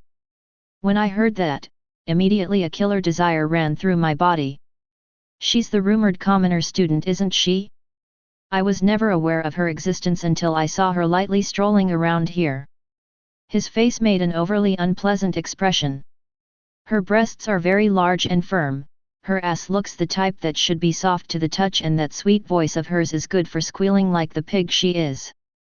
More and more my desire to kill him grew. I turned slightly to look at Lily and she wanted to cry. I won't let you bully my girlfriend, you son of a bitch. I was about to throw a punch at this asshole until a sweet voice stopped me. Ara Ara. Ara Ara, but what do we have here? A short girl with hip-length red hair and close-set eyes approached. She walked in such an innocent manner that you'd think she was a glass doll. I was told there was commotion here, and when I came to see, I find Hugo-kun being a bad boy. She said Hugo. So he is. The girl brought her hand that wore white gloves to her mouth. It seemed like a special touch of some nobles since this guy had it too. TCH. What the hell are you doing here, Laura-san? Era. Hugo-kun misbehaved and I came to tell you not to do bad things. What's wrong with what I'm doing? It's normal for commoners to serve nobles. Hugo-kun, don't make me lecture you. Immediately Hugo started sweating and then sent a glare at me and Lily. I'll remember your faces, you scum. He walked off leaving us alone. The girl turned to Lily after reaching over and taking her hands. I'm so sorry, did it hurt you? And no, but it scared me. I see. I apologize on behalf of Mercury household for my cousin's behavior. He sometimes does things like that since our family gives a lot of liberties. Mercury household, one of the 7 ducal houses of the empire. So she must be if I'm not mistaken. You are Laura, Duke Mercury's only daughter, aren't you? That's right. Nice to meet you, Count Razel. How did she know my name if she wasn't present when Lily called me? Was it you who sent that girl to find me? She laughed in a funny way when she answered me. Phew, no. She did it of her own free will, another follower of mine was the one who told me to come. Then I think I understand the reason for this. You intervened because you knew that Lily is part of the Rosenberg household, right? She answered in all sincerity, but the way she did it gave a slightly uncomfortable feeling to me. That's right, it would be bad if over a silly matter like this, a war between the 2 ducal houses occurs. The empire already lost 1 family of dukes, it can't lose another 1 or 2, over a silly thing. If Hugo had hurt Lily, neither Eli, Barbara, or I, we would not have stood idly by. Mercury household was labeled as a cell in the game. Meaning, they move under orders, if one cell doesn't work, they get rid of it, or if it's attacked, the other cells step in. For that reason the ducal houses destroyed at the end of the game were 4. The Granvilles who had the lawless city, the Rosenbergs who had the villainous, the Leuenbergs for trying to destroy the Black Crows, and the Mercurys for trying to destroy Lily when they found out Lambert or Jake was engaged to a saint. Laura was Lambert's fiancée in the game. Her face never came up, but her name did. Also, that Hugo only appeared in the reverse harem route or Jake's route, being in both routes the sub-boss to defeat because he was trying to kidnap Lily. I can't believe that even after altering the plot, the game tries to get Lily involved in the problematic events. I certainly did well to have her by my side to protect her. I thanked Laura. Thank you for caring about your family and mine at this point. It's nothing at all. My father wishes not to be on bad terms with the Rosenbergs, after all. Laura's smile turned a little dark despite smiling. We are grateful to you for giving us such a gift. Gift? It's not something they should know about. So goodbye, please take good care of her. Laura left the same way she came. When she left, I looked at Lily to tell her everything was fine. But the moment we made contact, she jumped on top of me and kissed me deeply. Our tongues met and intertwined. She moved her head on my chest and hugged me tightly. Razel-kun. I was afraid, so afraid. But you came to rescue me, just like you said you would since that time.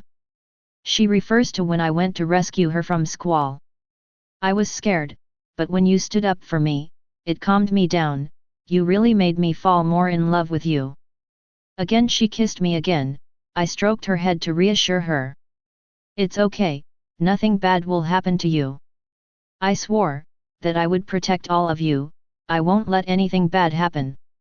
Lily looked up into my face and the gleam in her beautiful bright eyes and the blush on her cheeks made me get in the mood. I said I didn't want this to happen at the academy, but Lily noticed and took my hand and led me to a remote area. In that area were the women's bathrooms, as there is no reason to come so far away, they were free.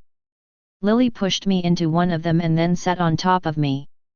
Sorry, I know you said you didn't want us to do this here. But, my body is hot to see Razel-kun so masculine, Really my happiness is to be born as a woman and live next to you. We kissed again and really Lily wanted me to give her love. It couldn't be helped, anyway, there's no one around, so we'll be a little quiet. Razel and Lily went into the bathroom. They started making noises and things they weren't supposed to.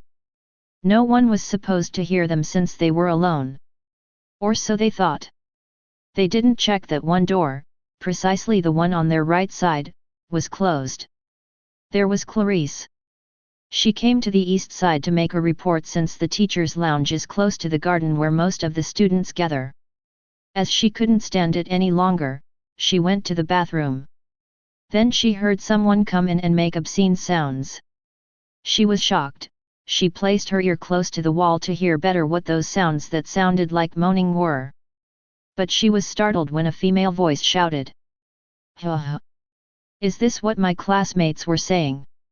Clarice listened all the way to the end of the noises where after a long while, they stopped and she listened as they happily walked out. When she came out, for some reason she changed her pantyhose and didn't go to class all day. Chapter 63 Funny Times. The last class had arrived. The teacher was finishing explaining about those who would participate in the relay race. The sun was setting, everyone was starting to come out. And before I came out too, someone stopped me. "Honey, do you have some time?" It was Celia who stopped me. I stopped and asked her. "Sure, why?" "There's something I want to talk to you about." Celia seemed genuinely interested in talking to me. So there was no problem with that. "I'm really sorry I said that." "Come on, that's all you can do." Celia brought me to the training room, not to be confused with a gym. Instead with a special place where you train with weapons or martial arts, which are obsolete from what I heard. The reason for bringing me was my stupid father spent money on weapons again. She was frustrated that again my father-in-law Leonard had spent a ridiculous amount of money on weapons. He was an adventurer, so buying guns was normal. The problem was that he was preparing as if he was going to war. Celia received a letter that he would have no money at all this month or the next, or the month after that. So he was taking out his frustration on me. She used me as a punching bag as she beat me with her legs and fists.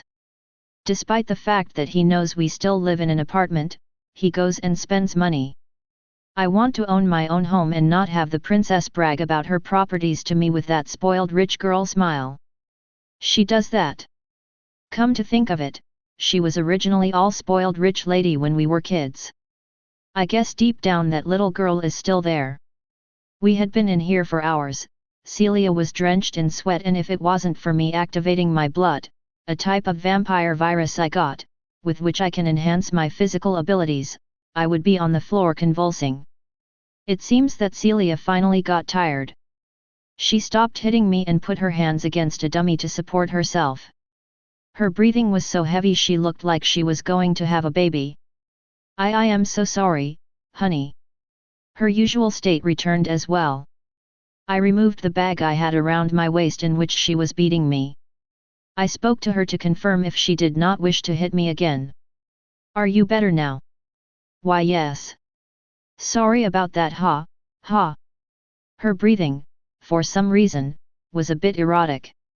Combined with her sportswear, which showed her abdomen in full, her sports bra that kept her big breasts firm. And above all those tight shorts which perfectly marked the line of her big trained ass. That big ass was definitely a work of art, oh not. I turned around so she wouldn't see me. She seemed curious, so she came up behind me.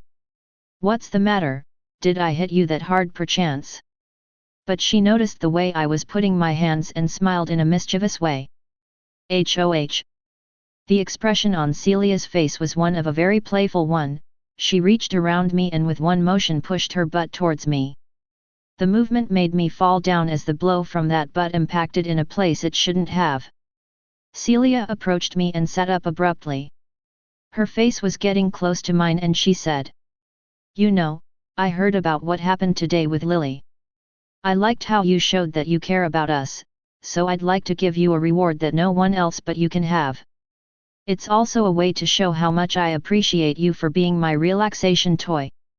I decided to tease her a little since it wasn't fair what she was doing. Says the girl who blushed when Barbara told her to call her mom. Celia actually blushed when I told her that. It was so sudden. That I call her mom and that I'm her daughter. Something like that is. Celia had a real sheepish expression. Did she really dislike Barbara saying that to her? Does it bother you at all? It's not that, it's just. She drew circles on my chest as she answered. I had a bad mother and now she says she wants to make me her daughter. It's unfair after seeing how she treats both of them. It makes me jealous and now that I called her out it's a little, embarrassing. I stood up without pulling her off me and hugged her. It's okay, we're family. Rather, you're one of my women. Barbara was going through a stressful time and now she's better. That's why she reflected on what she said earlier and wants you to treat her like your mother. Besides, you don't hate her, do you? No. Well, when we go back home, try to spend time with her. My mother from my previous life left my father for my aunt, that led my father to move away from me. So in this new life I give thanks that nothing bad will happen to me with my family. I will protect them all, whether as Razel the background character or as a guardian in the shadows. As I looked at Celia, her face was red, her cheeks very flushed. We kissed, the kiss lasted quite a while. She said, "Let's go to the bathroom, you got me in the mood." I'm also in the mood since I want a special treat. My hands moved to her ass and she said as we kissed again. I guess the princess isn't the only one looking to be spoiled sometimes. We went to the ladies' room which, seeing the time, must be empty by now. The night's rounds haven't started yet so there is time. First Lily and now Celia, today was a very good day for me. Clarice was walking in a robe in the direction of the female toilets. Today was tiring, I want to take a nice bath and relax so I can be better tomorrow. After opening the bathroom door, she immediately closed it. She was sorry to do it for the next teachers who want to take a shower, but she wanted a moment alone. Removing her robe, her red underwear was visible, which only made her well-brushed curves more sensual. She tied her hair in a bun and before entering, she heard a strange sound coming from inside. It was a very shaky voice, accompanied by a tapping sound. It sounded like someone was hitting a cushion or a water balloon with its hand. Celia walked over to see what the sound was and was met with a scene she never expected to see. Again. And on the same day. She found two students enjoying their youth. The girl had her hands against the wall and the boy was in charge of pushing a big, round cushion with all his might. That cushion was so strong but soft, the boy was gripping it with two hands. Clarice closed the door, but stood there until they finished doing their thing. Then they went into the big bathtub in the room and kissed like lovers. Clarice saw all that, hid in a closet until they left and she was finally able to wash her body. The only problem was that she kept thinking about what she saw. Is this the second time this has happened today? Is it a conspiracy against a virgin like me? The next day, we had most of the day off for self-study. The girls were having a tea party and Celia went with the other girls from the salon into town. My friends were around and there was only one person I was interested in at the moment. "Evelyn, where are you going?" "To the library, do you wish to come?" "Sure." I entrusted her with the corpse of the Dark Dragon King so she can make a type of medicine that can rejuvenate. That existed in the game, but I don't think it exists here, but it's worth a try, and mostly because Evelyn was a homunculus. I accompanied her to the library of the academy. It was a huge place where books written by the teachers, given by the palace or the Ministry of Magic rested for the knowledge of young people. I was so bored, that before I realized it by the clock with floating hands, 2 hours had passed. 2 hours when we just recently arrived, the power of boredom is amazing no doubt. Evelyn was so focused I could tell she wasn't blinking. A mountain of books was lying around. Books with content she didn't know. She was memorizing it like a sponge. Evelyn was very smart, so much so, that I was sure she could be not only the next first seat of the holy wizards, but also the second wizard god, no, wizard goddess would be better. I felt happy that she could achieve an accomplishment that could be compared to being the CEO of a company or a talented girl genius. I opened my eyes that were closed and did not realize that she was looking at me. After returning home from the La Tremont War, I discovered that she was acting. That is, the way we see her or act is different from the way we see her. Her true face is just like an emotionless doll. Her look is almost of decay and her emotionless way of speaking makes her colder. Is something wrong? I asked her, curious. I was wondering something. The tone of voice was disinterested, but she was genuinely interested in asking me. She looked straight ahead after closing the book. Is it boring in here? Damn. She could tell I was bored being here. Evelyn stood up and sat close to me. Her face and mine were very close. Say, is it boring to be here, with me? I replied so she wouldn't think anything bad. And no, it's not. I'm just not the kind of person who likes to be in a place full of books. Where would you like to be? Evelyn moved closer and our noses touched. You're the only person besides my father who knows my real personality. Even Celia-chan doesn't know you acted like this. I do, since I don't know how to express what I feel. Then why are you acting like someone you're not? I just observed a girl who looked normal in a novel I read. Actually, when I bite my tongue it's only fake, I'm not clumsy to do it. I really thought you were. You're more amazing at faking it than I thought. About your question. I'm sorry, but I'd rather be somewhere more lively. Evelyn's eyes were beautiful, but now they were very expressionless and cold. Her lips moved to say something I hadn't expected. Would you have fun if we went somewhere else? I think so. Where would you like to go? Well, anywhere that sounds like fun to me. Like what? I think an arcade or wandering around stores just to look, things like that. I see, a stimulating activity that relaxes the brain for the daily routine. You want to do something that relaxes you, in other words. If you put it that way, it's fine with me. Stand up.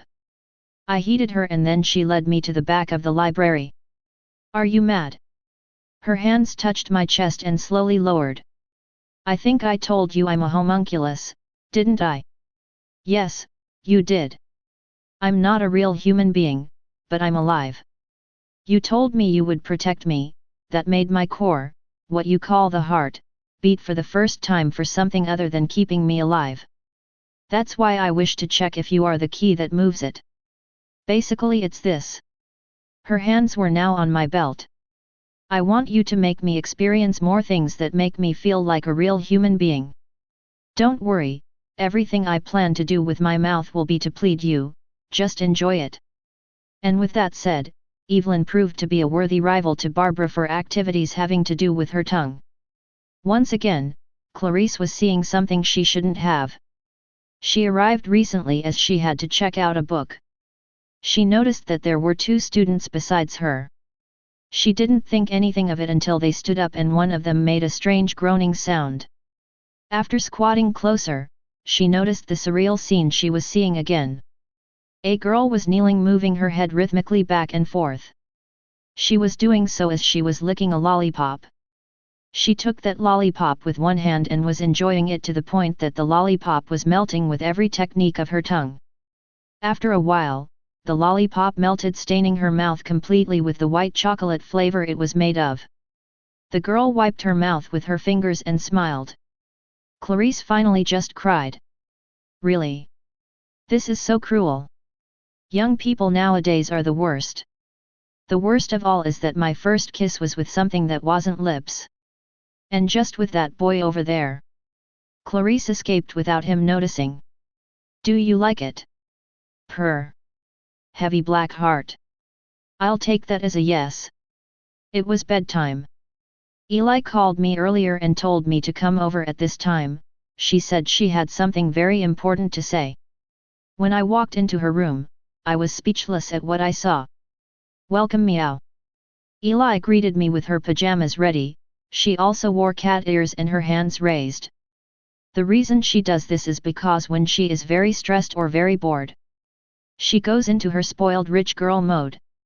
Normally the villainous allies in the game acted very cocky and selfish. Eli acted the same, but in a different way. It's because he's been so stressed about the preparations for the school festival that's getting closer and closer. With a purr, and her hands in the shape of cat paws, she wanted him to spoil her. Lily was tired, so she was asleep in her room. She was coddling Eli, who wanted me to stroke her chin. Eli, like a cat, was clinging to me and demanding affection. Sometimes giving this affection is not bad. As if by fate, Clarice was again involved in something that was none of her business. She was patrolling, seeing that the girls are already asleep. She stopped when she heard a strange sound. What the hell is going on over there? Clarice stayed hours in that position until Eli couldn't take it anymore and fell asleep with Razel in the same bed. Clarice slept in the doorway. Chapter 64 Time Limit. The days went by and little by little the day of the school festival was approaching. The students were working hard to pass the tests or prepare for the food and entertainment booths that would be set up. But while they were having fun, in one of the rooms of the Imperial Palace, a meeting was taking place. At that meeting, one person had a large vein marking his forehead. He entered just his 22nd year of life, to be very attractive. His face was just like that of an angry dog. His twitching eyebrows indicated that the report he heard only made him angrier. His blonde hair was short, but a braid rested on his shoulder. His blue eyes were sharp, giving a sense of ferocity. On his right shoulder rested a black cloak which was the emblem of the Empire. Only those who belonged to the imperial family could wear it. He was Blake Emil von Bryce, the second prince in the line of succession, one of the characters in the game, a capture target pay, and Lily's enemy. Blake was very upset because he had been sitting for 2 hours listening to things that only made him angry. New victims that belonged to our faction were found. Macbeth Fleming, a wealthy merchant who traded with the Unified Kingdoms, Narcissus Lapis, a noble who was in charge of our funds, and Elijah, the eldest son of the Grassgreens, who were in charge of. Stop! Blake stopped the official of his faction who was speaking. Everyone was looking at him in a frightened manner. Blake usually had an expression that was always serious and sharp-looking, but this time his face showed how angry he was. No culprit yet. His unease was because, for weeks now, there have been murders of members of his faction. It is no surprise to anyone that he, the second prince in the line of succession to the throne, wants to be the next emperor, which by right belongs to the crown prince. Normally, the position of heir was a bloody battle between princes and princesses of former dynasties and generations. But that changed with the arrival of Loikai, the first emperor of the Bryce dynasty. He declared that only the second prince could be prime minister and grand duke. The position of grand duke was given to relatives who could be dangerous for the successor to the throne. But this emperor was different. Because the old dynasty killed each other, he did not want this to happen, so he declared an immovable imperial decree, that being the reason why only the two of them can have middle names, while the other nobles and relatives can only have a forename. Blake's future would be as his older brother's right-hand man.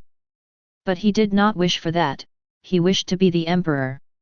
He considered himself more capable to manage the future of the empire since his mother passed away, he watched his father work. Although he only saw him give his consent, the emperor was a figure of utmost respect and authority. To him, his older brother, Crown Prince Sirius Greg von Bryce, was a person incapable of taking a matter seriously. It was always so, Blake considered his older brother mentally weak to take anything important. That is why the ministers sought him out. Because they knew that Blake's mental strength and intelligence was superior to that of his brother.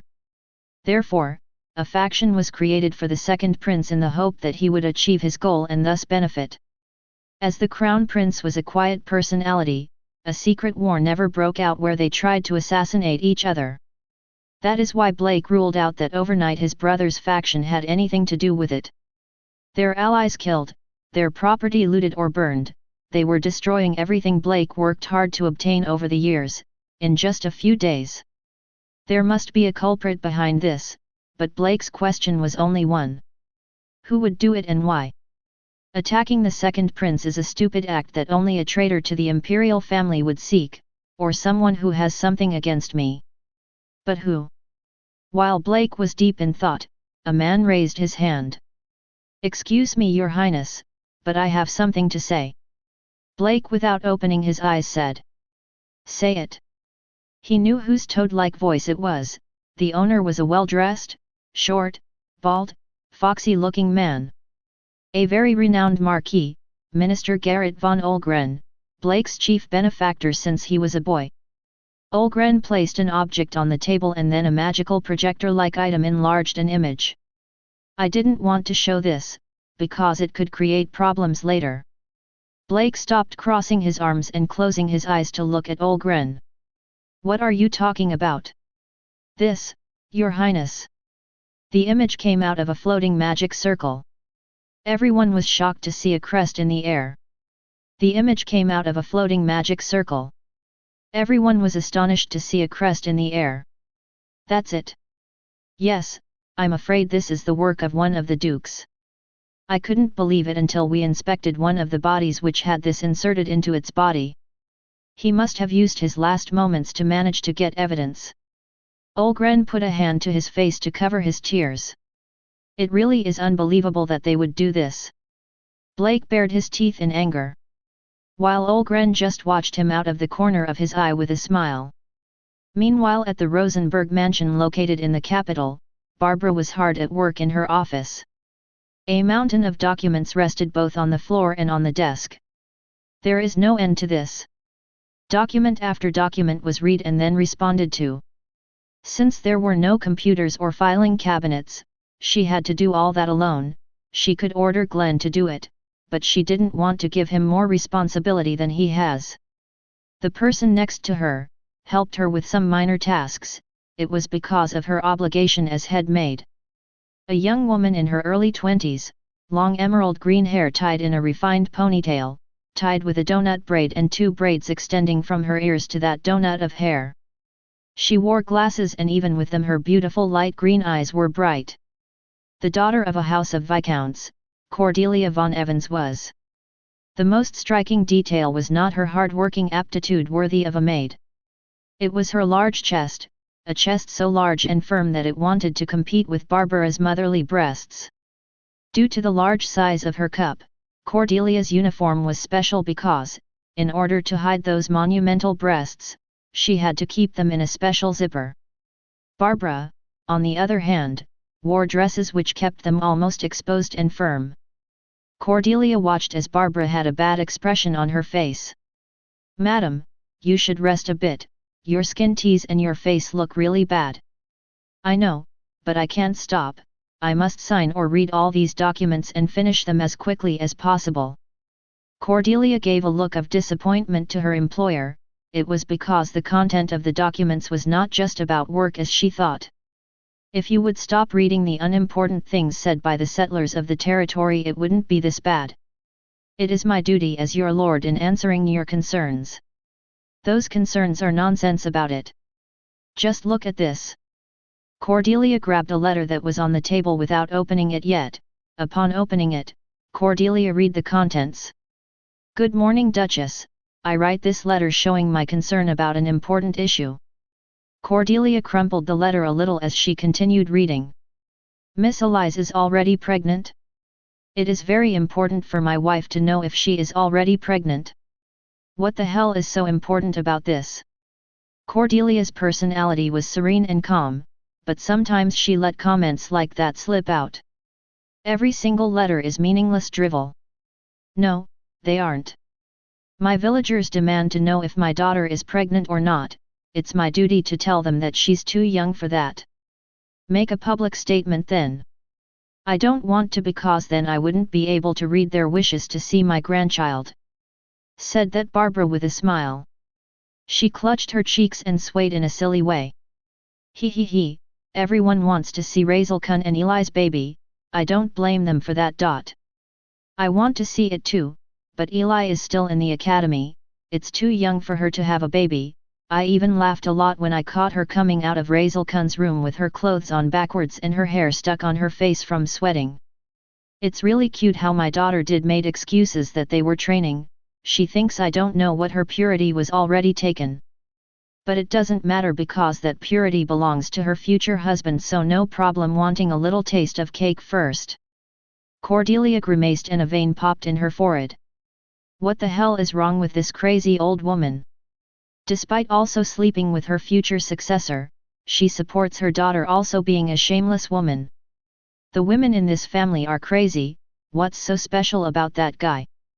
I read a lot of reports from the Prime Minister about him, and although they seem weird, I don't see anything special about him. Is there really some secret charm to turn these women idiots? Or did the size of her breasts suck out all her brain cells? Cordelia kept sending evil glances at Barbara, who kept saying, will it be a boy or a girl, or will it look like the mother or the father, and I bet it will be a big boy or girl because of who its father is. Suddenly and without warning, Barbara almost fainted. Her body fell to the side and Cordelia held her up. Are you all right, Duchess? Yes, I think I'm lacking energy from not eating. But if your appetite has increased more than that, guests. You know I burn a lot of energy maintaining my figure, don't you? I need a lot of calories to work out so Razel Kun can delight in seeing me, since I'm his main woman. With a smile on her face, Barbara bragged. Intentionally Cordelia released her fingers and Barbara fell on the mountain of documents that were answered letters. As Barbara yelled at her, she thought. Please, Chief Butler, I need you urgently here. Finish your business now. I see you have an excellent curriculum. In an office near Barbara's office, Glenn was interviewing new employees. They ranged from knights to servants. The Rosenberg household needed more hands as they had more properties and someone had to take over. But that's not all. Glenn is a 68-year-old man. The Empire has a law that at 50 years old you must retire. There are exceptions of capable people who must remain in their positions, like the wizard god and the Prime Minister. But for Glenn it was different, since he continues in his position by his own will, but not for long. Since the same imperial law dictates that at 70 he must compulsorily enjoy his pension. So Glenn does not have much time. He wanted to work at the mansion until he dies, but both Barbara and Eli didn't want that, so they pressured Glenn to find a replacement. At this point, there was only one person out of over 500 applicants that Glenn himself went through thoroughly to select one. Sitting across from him, a young man in a suit sat answering their questions. His skin was fair, his blue-black hair neatly combed and his grey eyes visible through his glasses. He was the perfect definition of a salaryman. Glenn read his curriculum vitae, which had only one job on it. That job wasn't even paid, let alone official. So why did he select it? So, you worked at Noel's household from what I see. Glenn's gaze was always intent and sharp. He watched every detail of the man beside him, a commoner by the name of Claude. That a commoner would want to be the right hand of the Duchess, soon to be Razel, and Eli, the heiress, would be very convenient for him.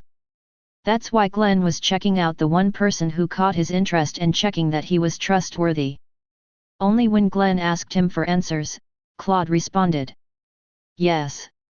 I worked from the time I had 6 years old, as my father was a commoner like many who worked at the mansion. What did your father do, if you'll excuse me? He was a cook. Glenn's eyebrow raised for a moment. It says here that from the age of 6 to 18 you were as the Count's right-hand man. Yes, it is as you read. Glenn put the document down on the desk and crossed his arms. Noel's household was destroyed a few weeks ago due to the current boss being a smuggler. You knew this, right? For the first time, Claude answered something Glenn hadn't expected. Do you wish me to answer as a person or as a former employee? As you wish best. All right. Claude didn't change his breathing or facial expression. Without blinking or trying to lie, he said. I knew it. Glenn was still serious as he looked at him. Why didn't you ever report it if you knew? Because the most important thing for a servant and his master. Is trust, even if that master is a horrible person who embezzles funds, even if that master is a con man, even if that master was part of the Black Crows. Glenn said only one thing after a brief pause. Why did you keep that? It says here that you were only paid to live barely, and even with all you did you were still poor. It was my duty. I could be his accountant, but I was also his confidant. My obligation to the Count was labor, but that didn't mean I had an obligation to be faithful to him. Then what prompted you not to denounce him?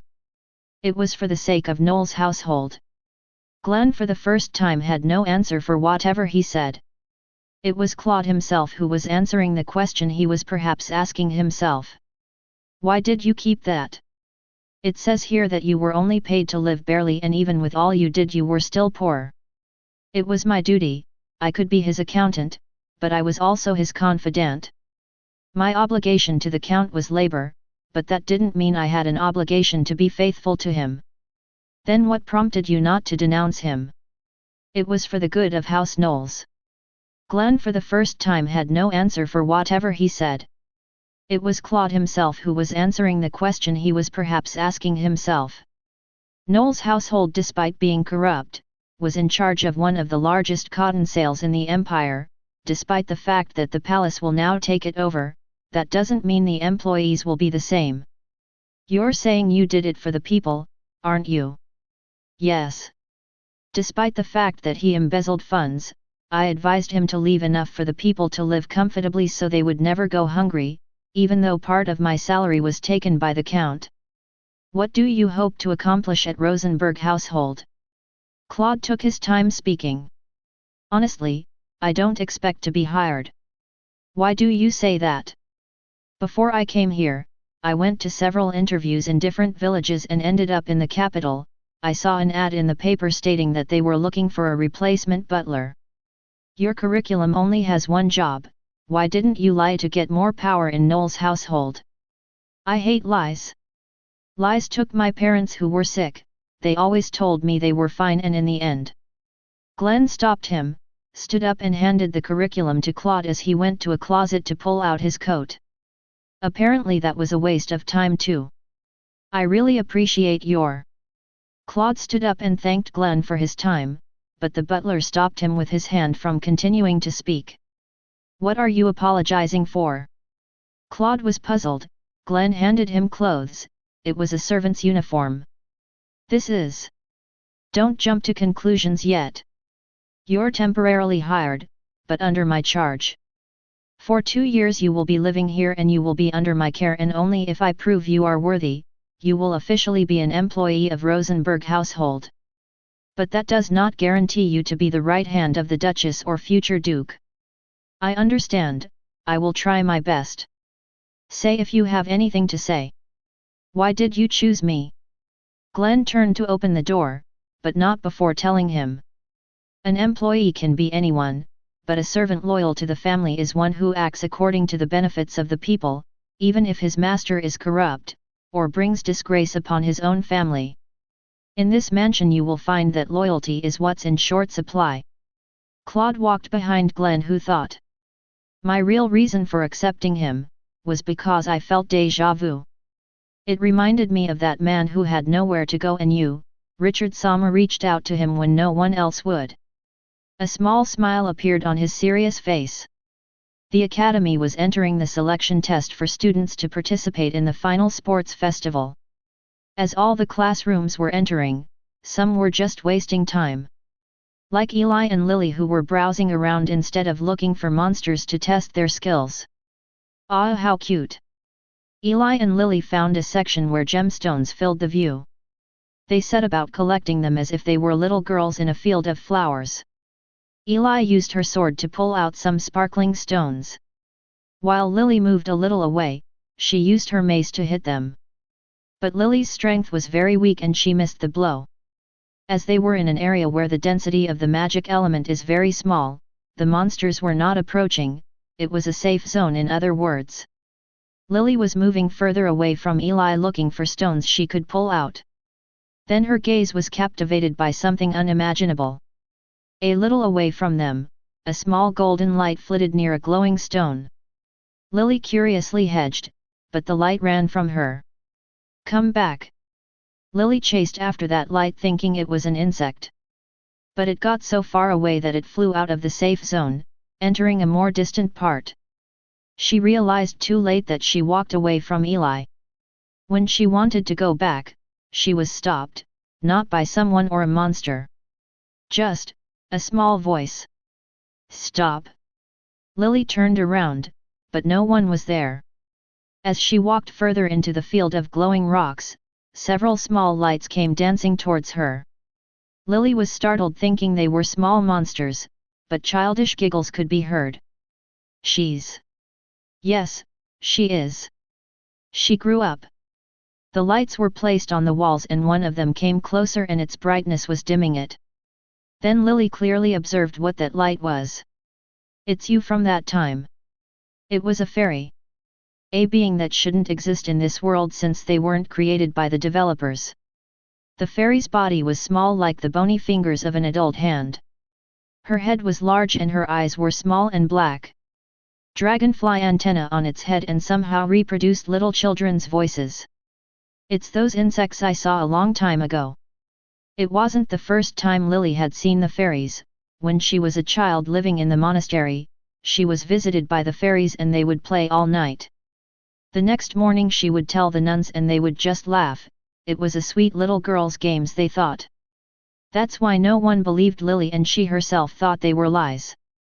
Lily laughed as she saw that it was true that they existed. Some fairies walked around her body.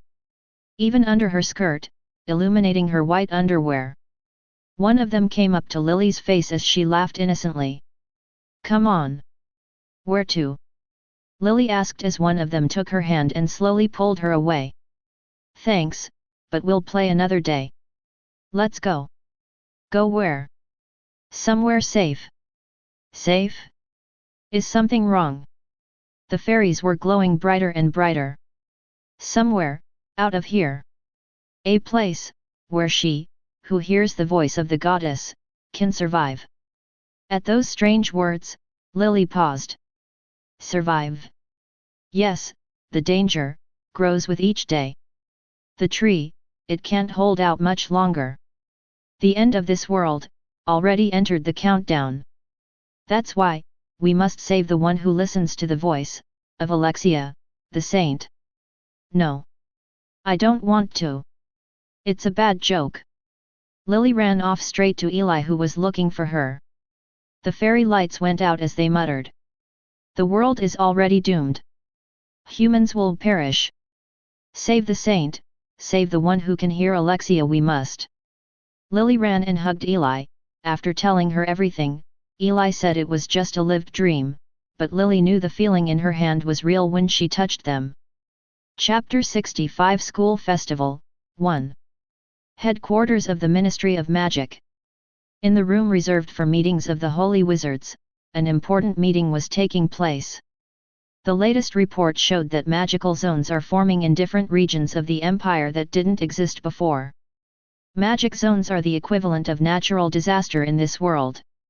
A magic zone occurs when the magic element mutates in a special region, resulting in a place that is uninhabitable for everyone due to high mana density. It would be the same as trying to breathe by climbing the highest mountain in the world. The higher you climb, the harder it is to breathe. We don't know the cause. We have sent investigators to get to understand what is going on. The Holy Wizards were concerned. This phenomenon was not rare. It happened every few hundred years, but it is happening at a strange accelerated rate. The wizard god, Oscar's grandfather, had his fingers crossed. Exactly what is happening in the country? I am pleased to report that, on this wonderful day, we begin the school festival. November was already drawing to a close. The school festival lasts 3 days, 2 days for the cultural festival and 1 day for the sports festival. The principal was lecturing us about how exciting today was. I don't mind actually. I just kept thinking about when I played this event. Lily was accompanied by some of the idiots, and Eli, who was the villainess, was picking on her because she didn't deserve to be at the side of the prince. Once her speech was over, we all went to get ready. For my part, I was saying to my classmates, "Everybody ready?" Yes. My classmates was ready to make Japanese greasy snacks. We had the food, the oils, the fryers, and the necessary space. So, let's get to work. Everybody get ready. In Class A, Eli and the others were getting ready. The capture targets were dressed as waiters. Eli was also dressed like that, the reason was because he matched Lily, who was dressed as a maid. Because Eli's chest was so big for the uniform, he wore a straitjacket.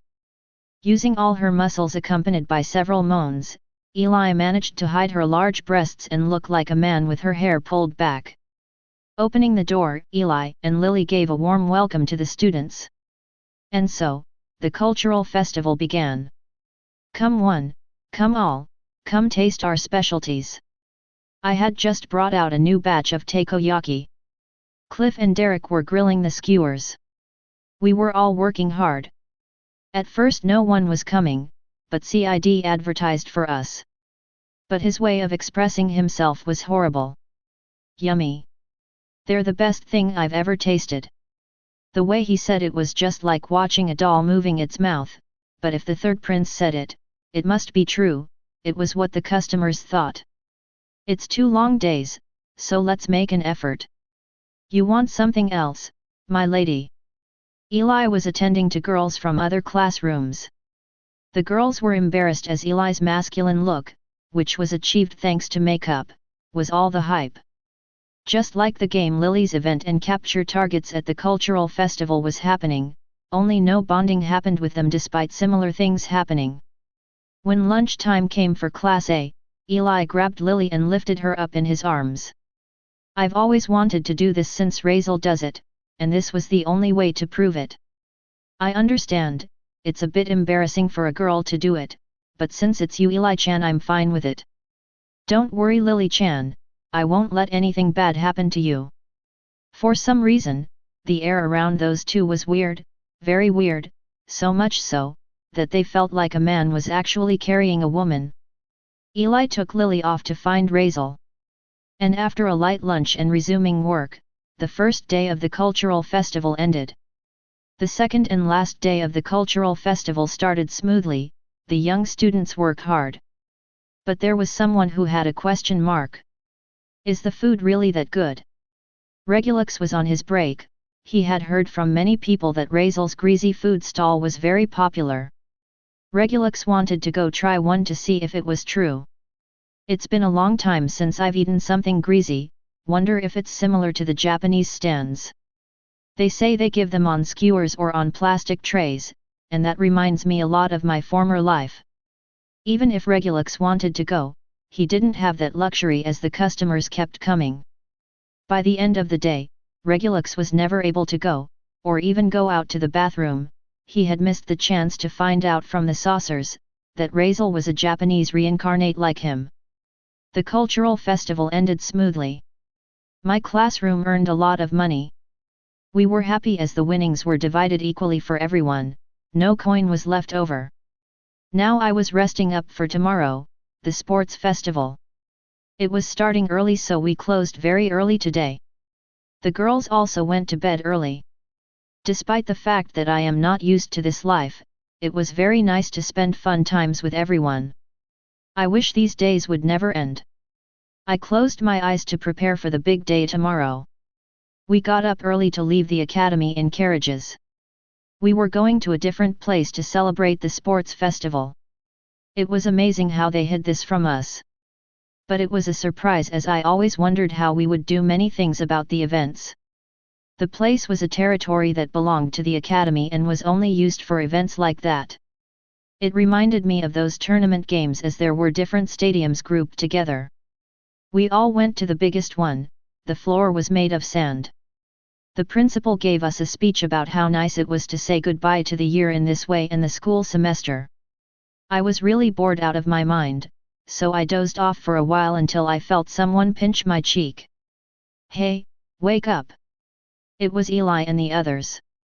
Apparently everyone was already leaving. The first event of the day would be starting soon. They expected the bleachers to fill up.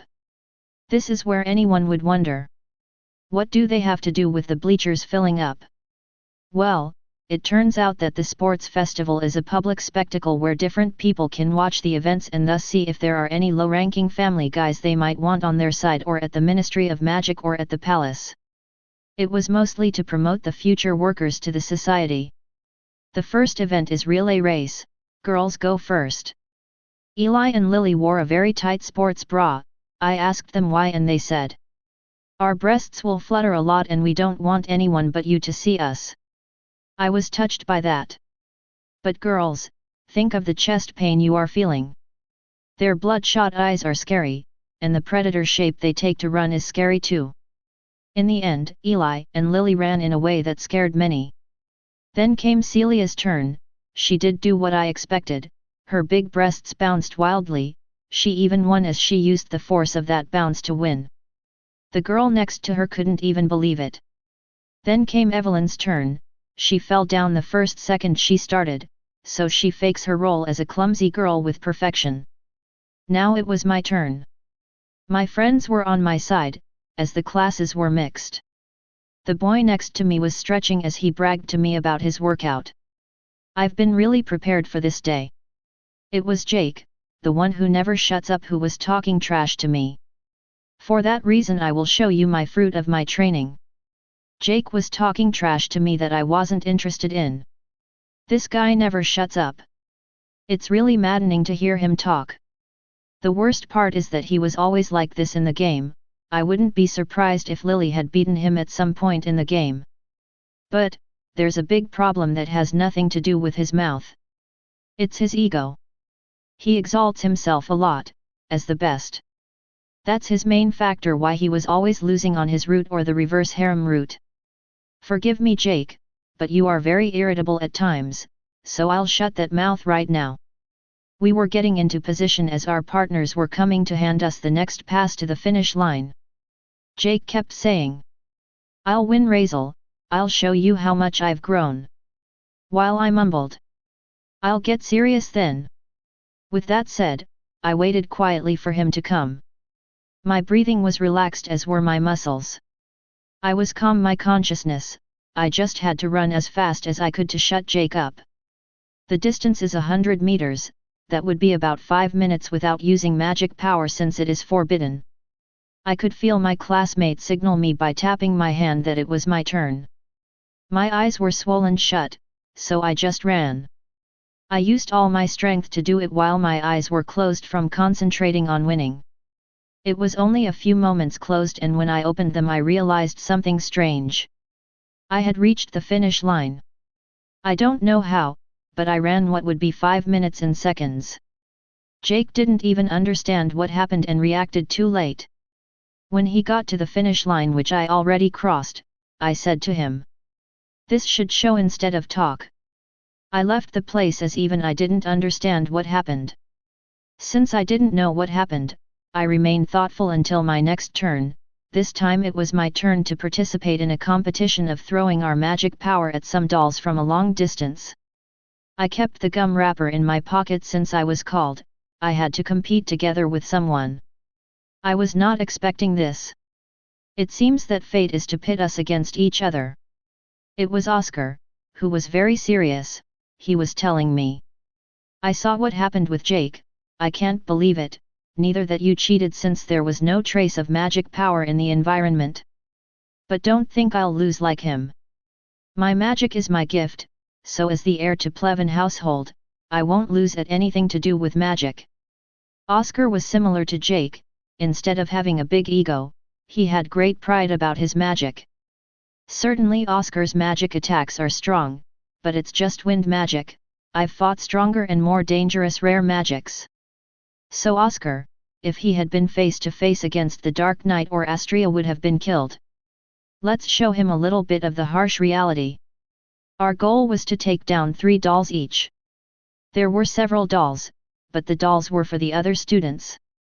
Oscar was concentrating, and after a while his hand glowed a deep green and he shouted his attack. Wind magic, slicing sickle. A crescent-shaped gust of wind rushed towards the dolls, and with one clean cut, half of their body was knocked off. Everyone applauded before that spectacle, no doubt it was wonderful. Oscar looked at me with an expression of absolute victory. Let's humiliate him. It was my turn. I stood firm and then pulled the wrapper out of my pants. It is forbidden to use objects, but a gum wrapper is not classified as a weapon, until now.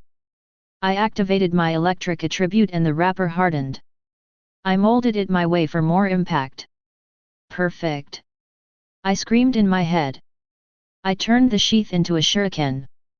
I visualized my target and then threw it. I didn't just throw it at mine. I did it against everyone else's as well. The shuriken covered in electricity spun in such a way that the electricity of magic power grew.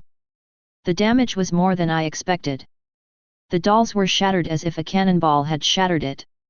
When it finished with the last of them, it looked like it would continue, so I threw a small lightning spear created with my finger to stop it. Again everyone went unresponsive. I walked over to Oscar, who was open-mouthed, and placed my hand on his shoulder before walking out. When you do something like that, I will believe you. I was now preparing for the next event, which was against him.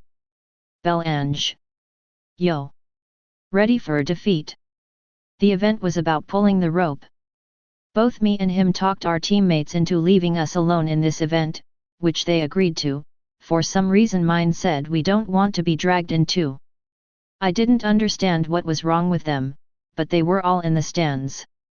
Me and Belange were taking the rope from different sides. In the middle of the small ring was a big yellow line indicating that by crossing it we would lose. Belange's arms were very exercised, you could tell those muscles were not meant to be shown off. I was holding the rope very tightly so as not to be pulled easily. The referee had not yet given the signal to start, so we could lose our concentration briefly. Belange was talking to me as he tied the rope in his hands. You know, Bartlett, since that day, I understood why I lost. This is interesting, let's hear it. It was because I was weak. Weaker than you were back then. Hey! For that reason, I will win this time. I rely on my strength and muscles, so it's impossible for me to lose to you. Fraser household is categorized as strong since we guard the border against a hostile country. I won't acknowledge my defeat that day as it was only weakness from not training hard enough. I'll show you that I'm the strongest in the academy. His smile was really hateful. In the game you always gave me trouble as you relied too much on your strength, and that's why you were never good for strategy battles. I'm sick of these guys who think their defeat was a fluke or that they are better. The reality is that you are all stupid, and here and now I will put an end to that confidence. The referee gave the signal, and in this event you can use magic power. So I released a lot. I grabbed the rope, and then when Belange started to pull from her side, I did too. The feeling was weird. Belange was supposed to be pulling on the rope right now, but I didn't feel like he was. Looking in his direction, I found that the rope was in the sky. Apparently I pulled so hard that Belange was lifted and propelled into the sky while holding on to the rope. He gave himself a loud thump as he fell to my side. His face showed that he didn't understand what was happening. I bent down and said to him, "Here's the reality, you are weak and I am strong. I am superior to you and you are an insect. If you want to beat me, get above yourself and get some brains while you're at it." The referee announced the winner and then I left. I've already taught 3 out of 5 the reality. How do I get the other 2 to learn reality too? Chapter 66 School Festival, 2. The day passed and we reached lunch, followed by another event. My girlfriends and I sat at the same makeshift table to eat. The lunch boxes were made by the cooks and sent to us a while ago. They wanted it to be hot, I will thank them personally. Say ah. Eli and the others surrounded me to feed me despite having my own lunch. Eli extended the fork with a sausage to my mouth. Lily some meat. Evelyn gave me juice and Celia and gave me vegetables. They wanted me to do it too. The expression on everyone's face was a little uncomfortable for me as they were smiling goofily as they moved from side to side. This was embarrassing as only cheesy couples do this. It was a reassuring moment, but I don't like to be seen. The winner is, Elise von Rosenberg. The event that happened to be playing after lunch is a wooden sword fight. The time limit is 3 minutes. It is a very small ring. You can't use magic and you also can't hit your opponent from the waist down or in the face. I was participating in this event because the monocle teacher wanted. Cliff was the one who would be participating, but the teacher told him that if he gave me his spot he would give him a good grade. The little bastard accepted. I don't understand why he did it either. Eli was returning to the space set aside for the participants. The reason she is participating is because I want to prove myself. So she said. Apparently she was a student at the Swordsmanship Academy, but she couldn't graduate since that family problem happened. She sat next to me and her head was laid on my shoulder. It looks like it will be our turn in the finals. I don't think so. Why? If you haven't noticed, Lambert is my next opponent after your turn. Right, Lambert also entered this event. What's worse is that it's a game event where Lambert wants to test Lily's feelings. Very unpleasant just imagining it. The only real thing about it is that he uses only one hand, meaning he really doesn't consider anyone worthy. After a few minutes, it was Eli's turn. Wish me luck. I already did. Eli walked to the ring to engage in a battle almost equal to the game. Eli stared at Lambert, who looked at her in a disinterested manner. She pointed her sword in front of him to indicate that she respected him as an opponent. Lambert didn't, meaning he doesn't see Eli as a rival. Considering he defeated the other competitors in seconds, I'm not surprised he doesn't care much about the enemy. The bell rang and Eli lunged towards Lambert, but he moved a little and stood behind her. It looked like it would be over instantly, but Eli used her foot that was still on the ground to circle around and take cover from the attack. Lambert showed no change in expression, this was still normal for him. Eli was throwing swings of her sword in different directions to try to hit him. Before I knew it, a minute had passed. Normally Lambert would have finished this in seconds, but Eli was showing all her training. Sometimes I would spy on her and watch as she used all her free training time to train. Day and night she would swing her sword, run and fall to the ground to simulate a strike. Eli entered the competition to show that even if she failed to graduate from the Academy for Swordsmanship, she was quite the warrior. Another minute had passed. Eli's perspiration was quickening, sweat was pouring from her forehead, but Lambert was the one who was really suffering. His poker face was distorted as he was now angry. He shouldn't use all his strength against those who are weak, but Eli was giving him a fight for 2 minutes. For the first time he grabbed with his 2 hands the sword and in one move he sent Eli's sword flying, placing his sword on her neck. Eli said, "It is my defeat." And with that, she was defeated. My turn came. It was my turn to go to the final against Lambert. What a funny twist, isn't it?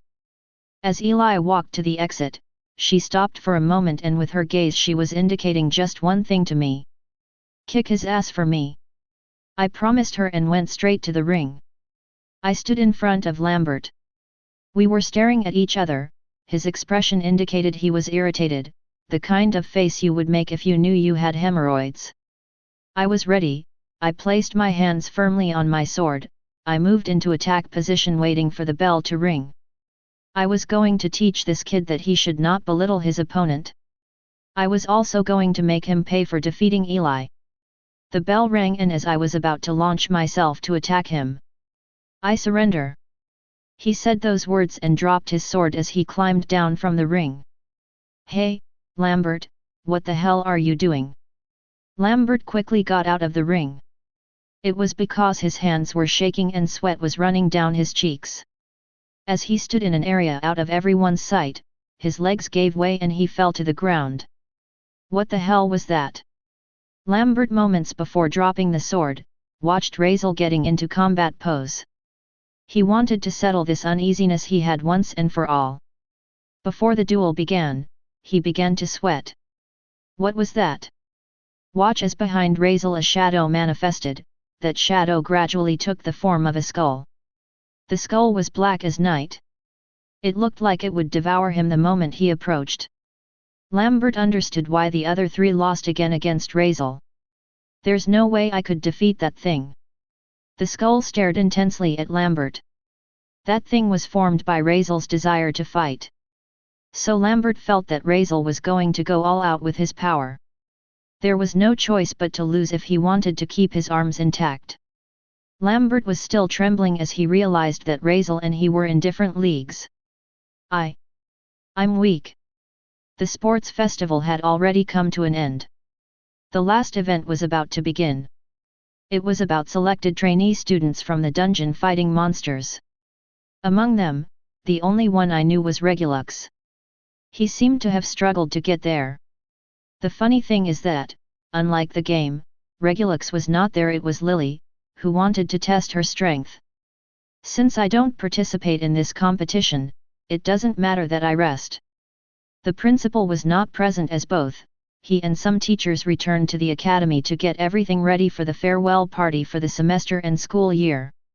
The person in charge of giving the speech was a woman I didn't remember already. It was because we only met once. Lambert's aunt. It was a very long and suffocating day for all of you. You tried very hard, you gave your best, but the event is not over yet. Next, the students selected to fight the threat of the monsters will show what they are capable of. 14 students were selected, that's one for each. They all got into position as the teacher left the platform to go to her place to start the final show. Everyone was excited. But at that moment something strange happened. Inside one of the doors, a noise could be heard.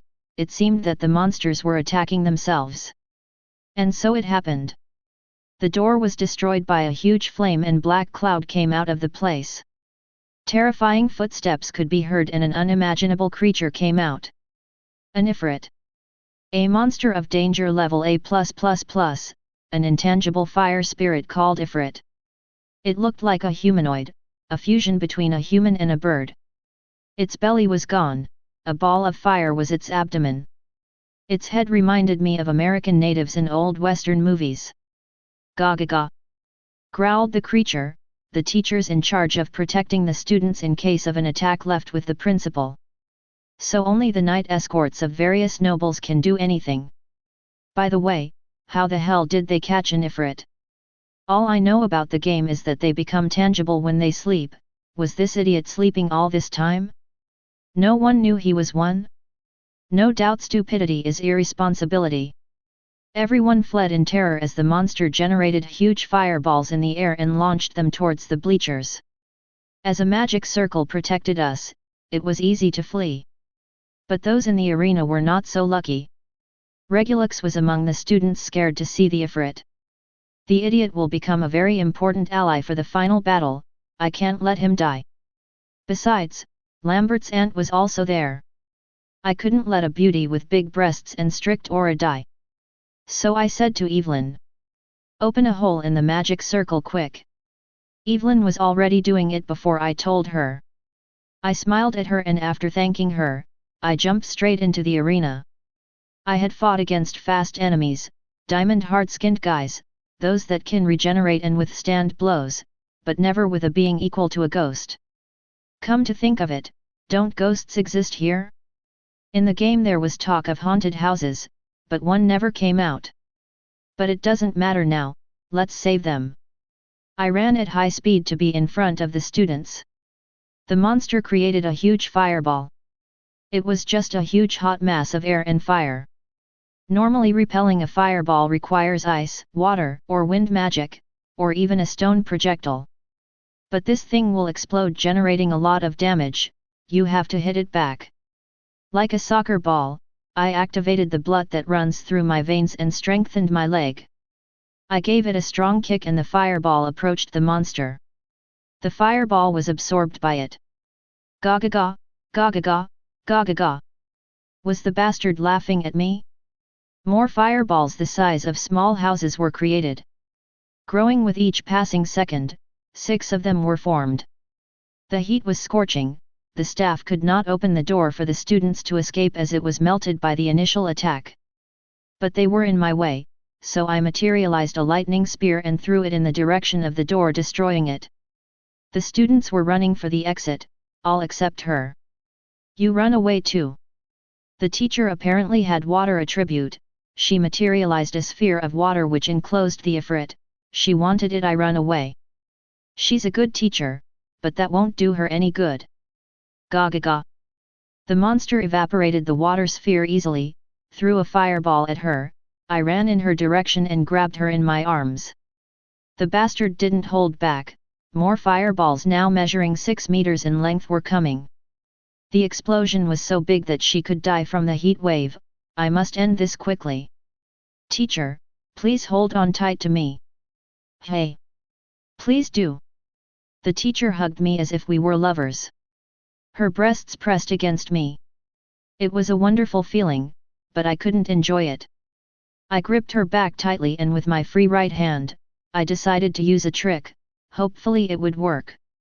I tried to release a little of that power Astria gave me, the power of the deadly sin of laziness. Gradually, a tingling sensation ran up and down my arm. The electricity emanating from it turned from blue to black. It hurt so much, like I was being sucked. I want to stop feeling this now. With the teacher on top of me, I took a leap straight at the Ifrit. It again generated large fireballs which it launched towards us. Normally I couldn't and shouldn't dodge them, if I were the old me. I used the same air friction trick after destroying my shoes. I kicked the air and the blast propelled me into spaces where I could dodge the fireballs. Eventually they all came together and exploded. I used the cloud of smoke to hide, and then being on top of the monster I shouted. "Black! Lightning!" A black light came out of my hand which totally devoured the Ifrit. I watched as it slowly evaporated and then as it was erased. This is the second time in my life that I defeated a monster this strong, only this time I didn't suffer for it. Is it because of the power Astria gave me? Could it be that thanks to her I became stronger than a sword saint and the demon king? I hope so. Please, let go of me. I looked at the teacher. She was close to my face, her eyes were wet and her cheeks were red. I let him free and then watched as the girls approached. The knights came and told me what was that. I only answered that this was my power. And so, the school festival ended. And with that, I thank all of you, students, teachers, and other academy staff. Cheers! Cheers! We returned to the academy after finishing the school festival. I was asked questions about how I defeated the monster and I only told the truth. Several students were awarded for many reasons I won't say. In my case I was awarded for saving them all. We changed into our uniforms. Winter break was about to begin for the end of the semester.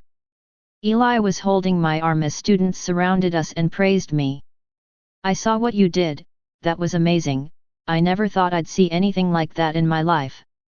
I thought that news about the La Tremont territory was fake. Now I see I was wrong.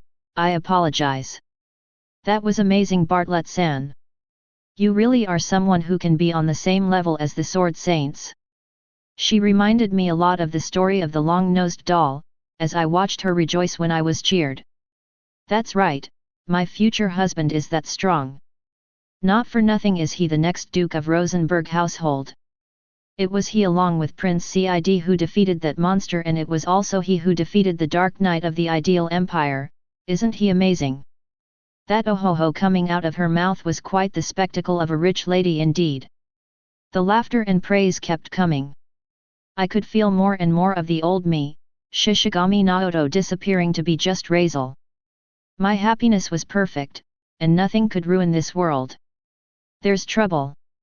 Suddenly, Cid came running.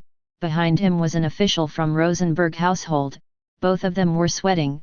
They came towards us, not before taking something. I asked them, as did Eli. "Is something wrong, Cid? Prince Cid, what happened to you? Did something happen at the palace?" It was the duchy official who reported something that puzzled us all. "Eli's Aju-sama. Razel-sama. There's big trouble in the duchy." "Trouble? What is it?" I was prepared to face the threat that was coming to trouble us. The second prince, His Highness Blake-sama. He has declared a war game on the Rosenberg Duchy. But I never imagined that threat was a game event. Chapter 67 Game. A man was running in the hallways of the Imperial Palace. He came to a door and roughly opened it. Blake-kun. What have you done? It was the Prime Minister, Prince Blake's uncle, who was sitting in his chair in his office while sipping a cup of freshly brewed coffee. He savored the coffee as if he had never tasted one.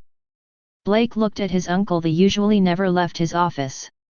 Is something wrong, Aji-sama? He was asking in such a matter-of-fact way, it pissed his uncle off. You know what you've done? The prince finally understood that exaltation. Oh, I get it, what about it? You're seriously asking?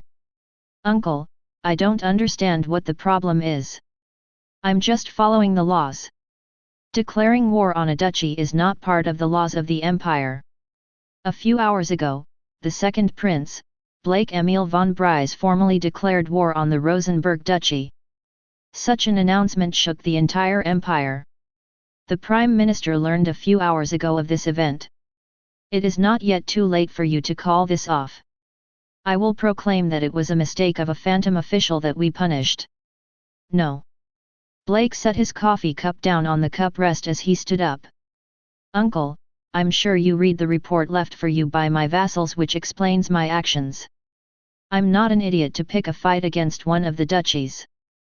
But what you are doing will bring severe consequences to the empire. We've already lost one duchy, now you want us to lose two. Blake glared at his uncle before saying. They mocked me, the second prince in the line of succession, a member of the imperial family, the future emperor of the empire. The Prime Minister's expression was horrified at such a statement. You won't back down, will you? No. Uncle. The second prince's words were colder and sharper than ice itself. The Rosenberg Duchy, the family members will perish. The Prime Minister turned around and before closing the door, without turning to look at him, he said. Do you know why the Rosenberg Duchy is special?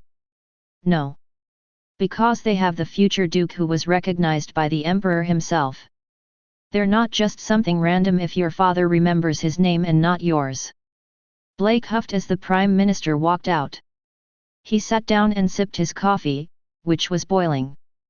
But that didn't stop his anger. The Rosenbergs picked a fight with me first. They're the only ones to blame here, not me.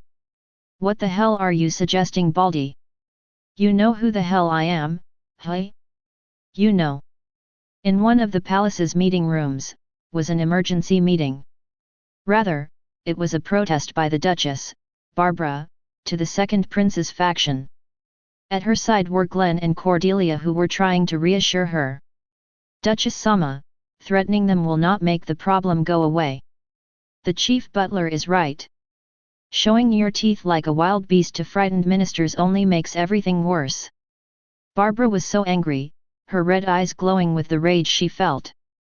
Her white teeth showing like a rabid dog made the ministers of the second prince's faction scared of her. Only one person was not frightened and he was even calm. Minister Olgren, who was drinking tea while politely replying. Duchess Rosenberg, just as I told you. His Highness, the second prince has stated that your vassals have been committing cases of theft from his properties and even assassinations of members of our faction. And I tell you that's pure bullshit. I will kill you and all of you. Cordelia covered her mouth with her handkerchief to stop her from speaking further. Glenn spoke in place of his mistress, who was now showing her middle finger to the ministers. Forgive my master's behavior, but she is right to be angry. Glenn's look that was relaxed and refreshing, now changed to a threatening and dangerous one. She is right in the sense of wanting to kill someone. I want you to show us that culprit you caught. I'm very sorry, but he committed suicide. But as I said in the documentation sent, we have proof. I want to see it. We sent them to you. They sent us a document stating that they had proof. I want to see it. I'm very sorry, I can't do that. Why not? Because you could destroy them. Olgren's calm smile only made Glenn angry. We will protest against the second prince, we will request an audience with His Majesty the Emperor. I'm afraid that won't be possible due to the fact that this happened by the Emperor himself. We can't have made a statement without His Majesty's approval, it's normal to know that. Glenn felt Olgren call him stupid for not knowing something so basic. Does His Majesty agree to this? If he approved it, it is because he is indeed aware of it. Without a word, Glenn turned around and with his eyes indicated to Cordelia that they should leave. Cordelia nodded and let Barbara free, but the Duchess was not calm at all. Don't fuck with me, you bald fuck. Will make you all be killed. Messing with a 40-year-old divorced woman is worse than having a knife at your throat. You sure are a virgin who lives with his mother yet.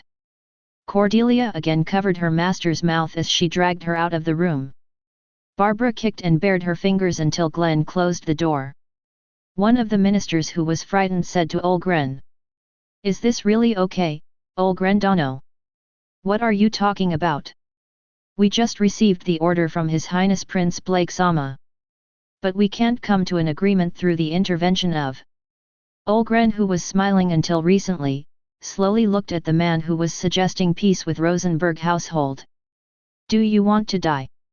No sir, I take back my words. The sinister tone of voice and his fox-like eyes made the ministers panic. Without a word he stood up and walked out. I will go to my office, if I am wanted or needed, say I will be back shortly. Yes, everything is going according to plan. Olgren inside his office, contacted someone. It was a masked man who had a crow's head front and back.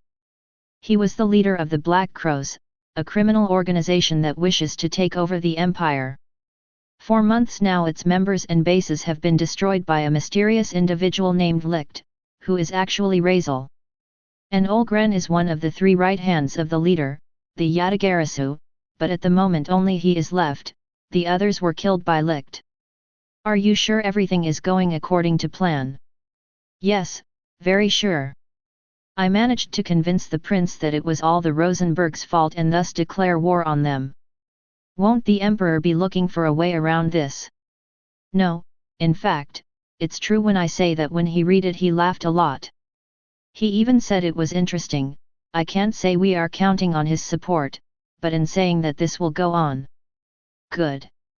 The Rosenberg Duchy has been in our sights for a long time. I never figured that Worm Alvin would run. Eli's father, the former duke, was part of the Black Crows, not a member. In fact, he was just an outside executive who could take advantage of them, such as loans of money and certain favors. The problem was that the men who went that day to search the duke's house, not only didn't find him, but also nothing that they could use as an excuse to claim the property's assets. To make it worse, the whole palace found out and immediately took action on the fact. The Black Crows suffered an economic defeat since the loans to the former duke were in the millions. That made their desire for revenge against them burn day by day, but as it was an indebted house, they could not do anything to them. But one day came their salvation, at the same time also their undoing. Razel, who not only paid the debt, but also recovered all that was lost. The Black Crows could not believe this ridiculous miracle. Possibly the emperor, on the day he named that boy with the only heiress of the duchy as his betrothed, may have known we were on to them. Does that mean we may be in a trap? I don't think so. That man, even knowing who were on our side, didn't lift a finger. Since he has people to do the job, he doesn't do it. You have to be thankful for that. The emperor is a dangerous man, no one knows what he is thinking. The real danger is not him, but that spawn that backs him up. He never moves, he never leaves him alone. We can't kill him if that sword saint never leaves his side. That's why we'll focus on executing the Rosenberg, take his property and make him our new base. Olgren, you already failed me several times. If you fail me again this time, you know what will happen to you. Yes, don't worry leader, everything is going like clockwork. I hope. Don't contact me until you bring me their heads on trays of gold. Gorororo, you can be sure of that. With that strange smile, the meeting ended. Right there, someone knocked on the door. Minister Olgren said to come in and a familiar face entered. Good morning, Minister. What do you want? Grin. A man with pale skin, thin, mold green hair and dead fish eyes bowed to show his greeting. It was Baron Grin, a nobleman who was demoted for allowing Regulux to achieve the event of trying to destroy the villainous. That caused his desire for revenge against Razel and Rosenberg household to grow to the point that he created a secret faction, the Anti-Rosenberg. Grin closed the door and handed some folders with documents to Olgren. He looked them over carefully and then a sinister chuckle appeared on his face. Perfect, Grin, with this we're almost done. How's our spy doing? Awaiting orders and reporting. Good, keep it that way. Grin gave a half-turn and before leaving said. By the way, Minister, did you see that woman's expression? Yes. It was gratifying. The two of them showed their worst smile at the Rosenberg family's crisis.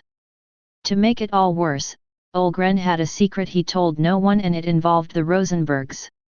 We quickly arrived at the mansion in the capital. Sitting in an armchair in the living room was Barbara with a towel on her forehead.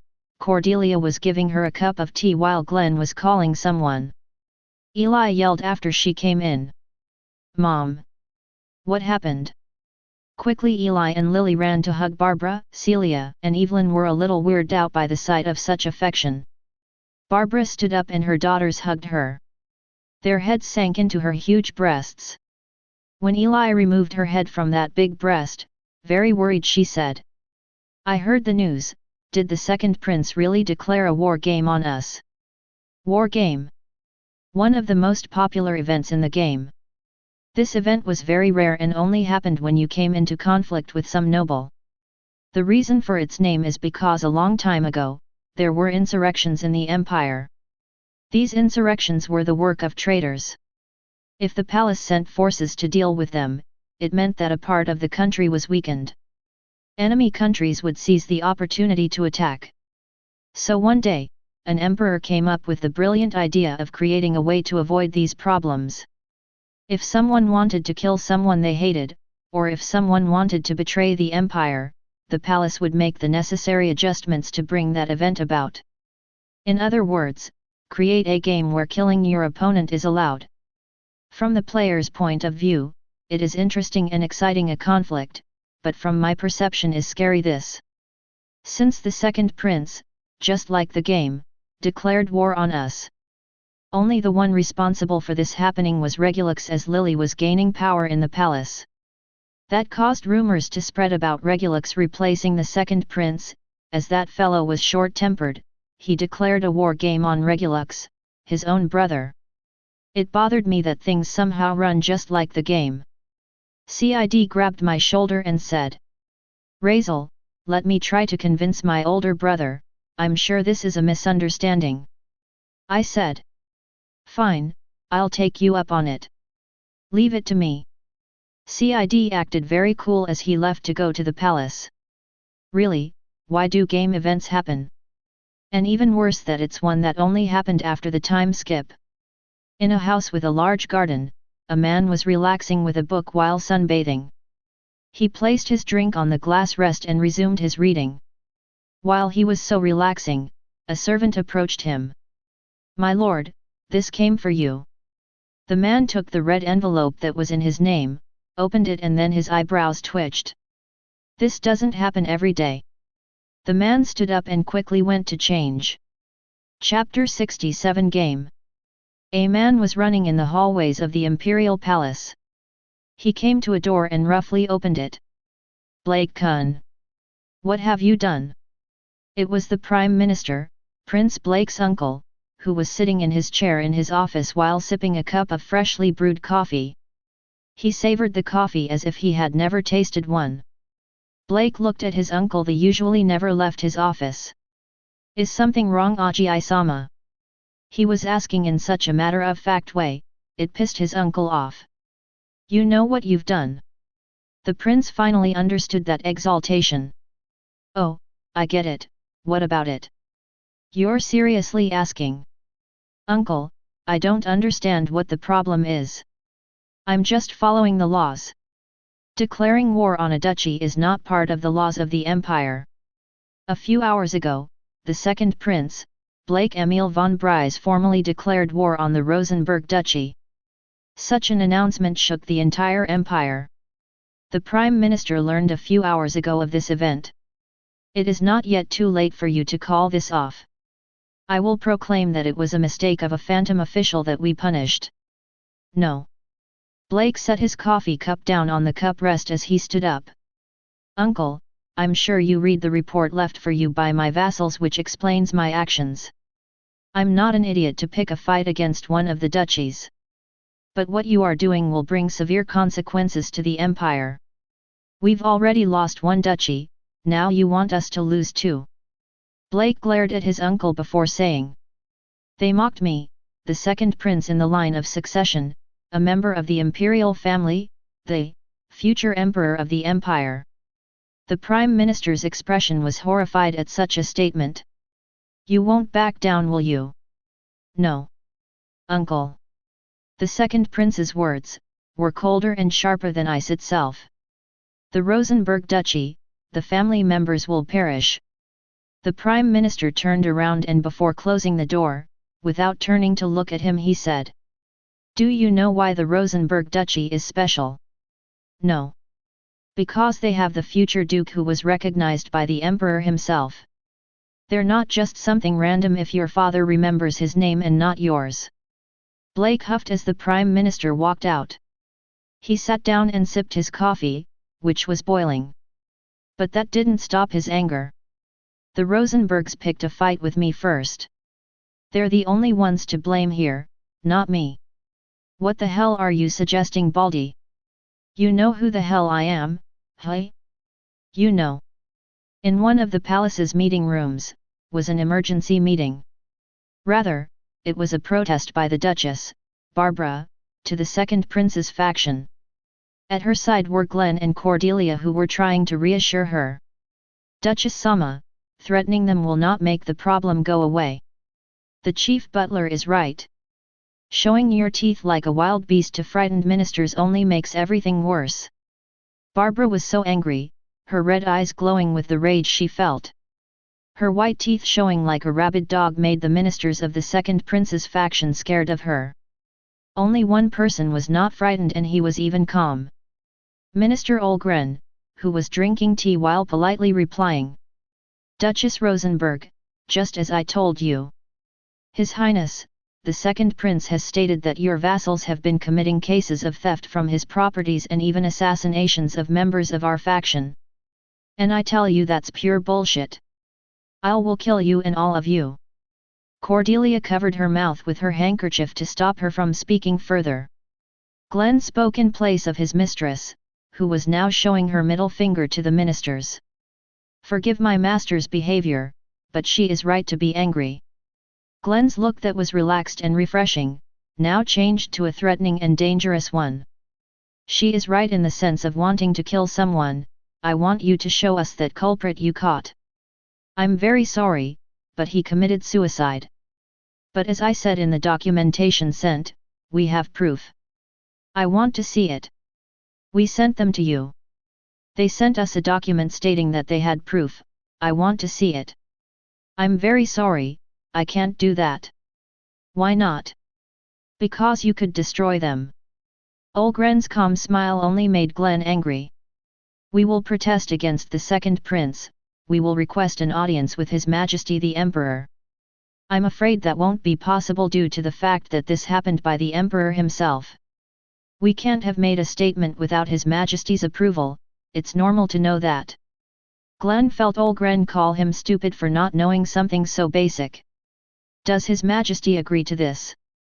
If he approved it, it is because he is indeed aware of it. Without a word, Glenn turned around and with his eyes indicated to Cordelia that they should leave. Cordelia nodded and let Barbara free, but the Duchess was not calm at all. Don't fuck with me, you bald fuck. I will make you all be killed. Messing with a 40-year-old divorced woman is worse than having a knife at your throat. You sure are a virgin who lives with his mother yet. Cordelia again covered her master's mouth as she dragged her out of the room. Barbara kicked and bared her fingers until Glenn closed the door. One of the ministers who was frightened said to Olgren. "Is this really okay, Olgrendano? What are you talking about? We just received the order from His Highness Prince Blake Sama. But we can't come to an agreement through the intervention of..." Olgren, who was smiling until recently, slowly looked at the man who was suggesting peace with Rosenberg household. "Do you want to die?" "No sir, I take back my words." The sinister tone of voice and his fox-like eyes made the ministers panic.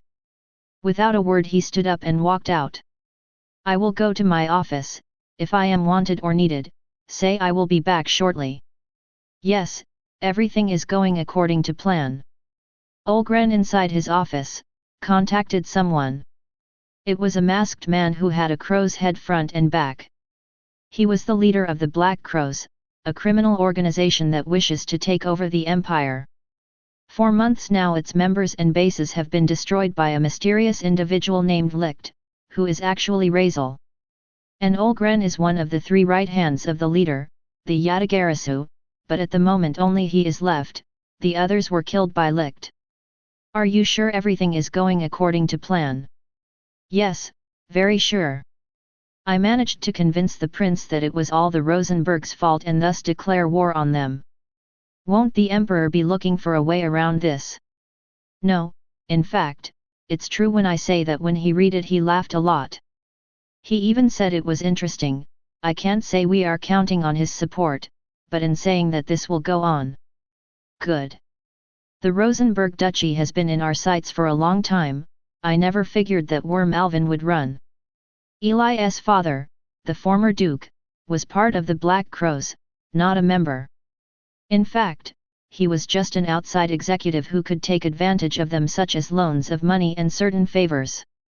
The problem was that the men who went that day to search the duke's house, not only didn't find him, but also nothing that they could use as an excuse to claim the property's assets. To make it worse, the whole palace found out and immediately took action on the fact. The Black Crows suffered an economic defeat since the loans to the former duke were in the millions. That made their desire for revenge against them burn day by day, but as it was an indebted house, they could not do anything to them. But one day came their salvation, at the same time also their undoing. Razel, who not only paid the debt, but also recovered all that was lost. The Black Crows could not believe this ridiculous miracle. Possibly the emperor, on the day he named that boy with the only heiress of the duchy as his betrothed, may have known we were on to them. Does that mean we may be in a trap? I don't think so. That man, even knowing who were on our side, didn't lift a finger. Since he has people to do the job, he doesn't do it. You have to be thankful for that. The emperor is a dangerous man, no one knows what he is thinking. The real danger is not him, but that spawn that backs him up. He never moves, he never leaves him alone. We can't kill him if that sword saint never leaves his side. That's why we'll focus on executing the Rosenberg, take his property and make him our new base. Olgren, you already failed me several times. If you fail me again this time, you know what will happen to you." "Yes, don't worry leader, everything is going like clockwork. I hope. Don't contact me until you bring me their heads on trays of gold. Gorororo, you can be sure of that." With that strange smile, the meeting ended. Right there, someone knocked on the door. Minister Olgren said to come in and a familiar face entered. "Good morning, Minister. What do you want, Grin?" A man with pale skin, thin, mold green hair and dead fish eyes bowed to show his greeting. It was Baron Grin, a nobleman who was demoted for allowing Regulux to achieve the event of trying to destroy the villainous. That caused his desire for revenge against Razel and Rosenberg household to grow to the point that he created a secret faction, the Anti-Rosenberg. Grin closed the door and handed some folders with documents to Olgren. He looked them over carefully and then a sinister chuckle appeared on his face. "Perfect, Grin, with this we're almost done. How's our spy doing?" "Awaiting orders and reporting." "Good, keep it that way." Grin gave a half-turn and before leaving said. By the way, Minister, did you see that woman's expression? Yes. It was gratifying. The two of them showed their worst smile at the Rosenberg family's crisis. To make it all worse, Olgren had a secret he told no one, and it involved the Rosenbergs. We quickly arrived at the mansion in the capital. Sitting in an armchair in the living room was Barbara with a towel on her forehead. Cordelia was giving her a cup of tea while Glenn was calling someone. Eli yelled after she came in. "Mom! What happened?" Quickly Eli and Lily ran to hug Barbara. Celia and Evelyn were a little weirded out by the sight of such affection. Barbara stood up and her daughters hugged her. Their heads sank into her huge breasts. When Eli removed her head from that big breast, very worried, she said, "I heard the news. Did the second prince really declare a war game on us?" War game? One of the most popular events in the game. This event was very rare and only happened when you came into conflict with some noble. The reason for its name is because a long time ago, there were insurrections in the empire. These insurrections were the work of traitors. If the palace sent forces to deal with them, it meant that a part of the country was weakened. Enemy countries would seize the opportunity to attack. So one day, an emperor came up with the brilliant idea of creating a way to avoid these problems.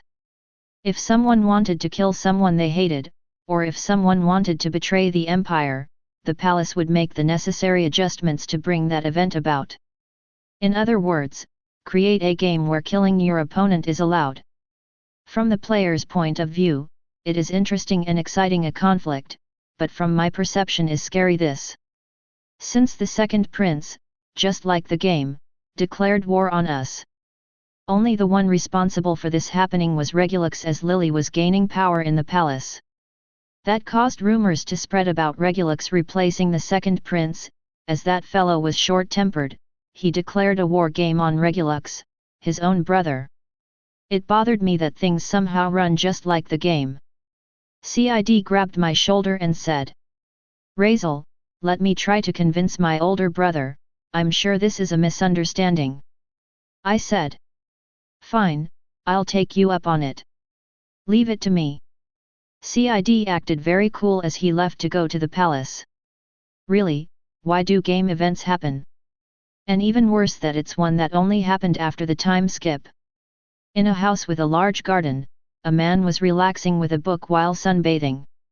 He placed his drink on the glass rest and resumed his reading. While he was so relaxing, a servant approached him. "My lord, this came for you." The man took the red envelope that was in his name, opened it, and then his eyebrows twitched. "This doesn't happen every day." The man stood up and quickly went to change. Chapter 68 Impact. It was evening and an engagement party was being held in one of the great halls reserved only for the imperial family.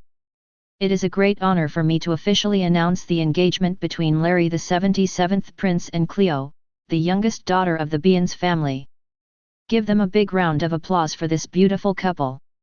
Everyone present was divided into relatives of the bride and relatives of the imperial family, meaning princes and princesses.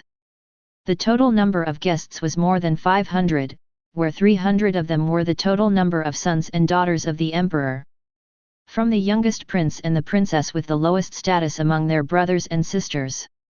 This was a mandatory event in which they had to attend. One of the guests was Blake, who by order of rank in the line of succession they were to go and greet the couple. "Congratulations, Larry, I'm sure you will have a good future." "Thank you very much, Blake and I-sama.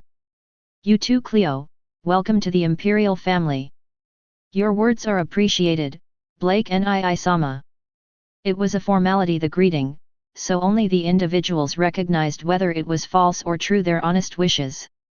When Blake finished greeting, a person behind him called out to him, "Blake and I-sama, please wait a moment." That person was Cid, who quickly finished his greetings. "What do you want from me, Cid?" Blake was looking at Cid in a threatening manner, but that was normally how his gaze was, so Cid could recognize whether or not it was hostile. "Brother, please desist from your statement against the Rosenbergs." Blake didn't even close his eyes or sigh because of the request he had predicted. No. Brother, please. Razel and Elise are my friends, I've known them since the beginning of school and I know they're not bad people.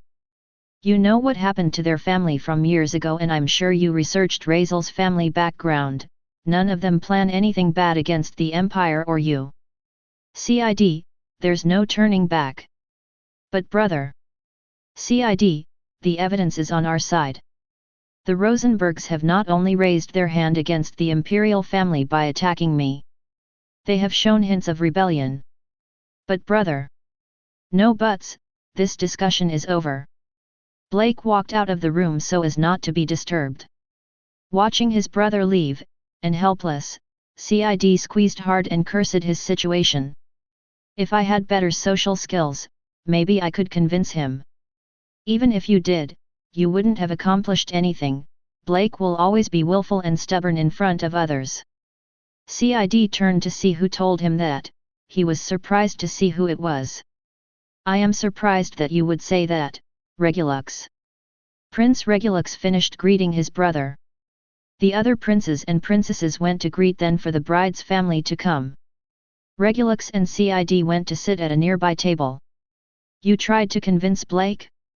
Precisely you. Why do you say that like it's the weirdest thing in the world, hey? Because it's weird that after what you did months ago you're now coming to the defense of the Rosenbergs. Regulus's mouth twisted into a knot. That was since I was an idiot back then. I'm really sorry for ruining everything.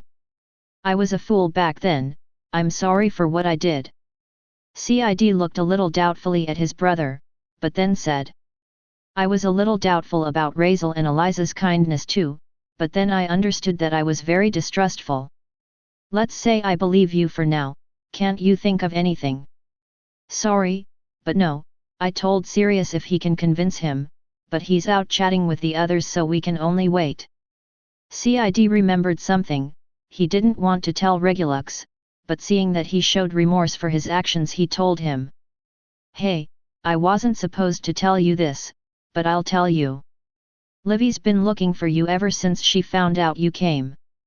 Regulus's worried expression slowly faded to one of panic and cold sweat. Livy, you say? She's here. Regulus stood up as he looked from side to side. I must run away before she kills me, do as Elise. Do it. Regulus ran out of the place. On one of the balconies of the palace, the party was still going on. Blake was with his arms resting on a railing. He was looking up at the moon in the starry sky.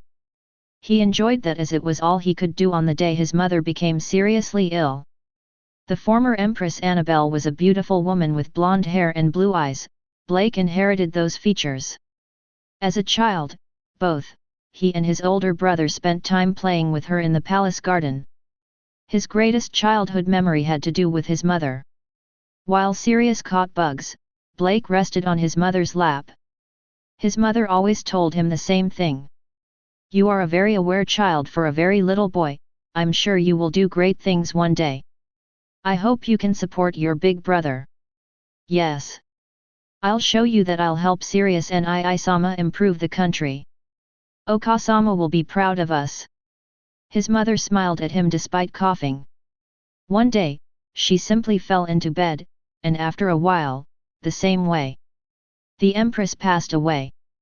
It devastated Blake so much that he realized her died because she was weak-bodied. If my mother's body was strong, she would still be alive, but she was not. That's why I understood that day that weakness is an enemy. If I had the same kind of body, I would have died because even the best healers in the Empire could not heal her.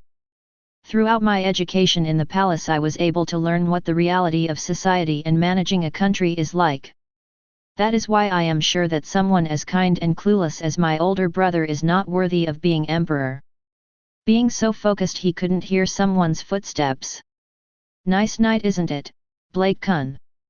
Sirius ni-sama. Blake's sharp gaze was directed at a very handsome young man. His long blonde hair reached to his hips and his red eyes gave him a friendly feeling. Crown Prince Sirius came to visit him. He walked over and rested his back against the railing. It's nice to have quiet in this place, says the one who takes naps all day.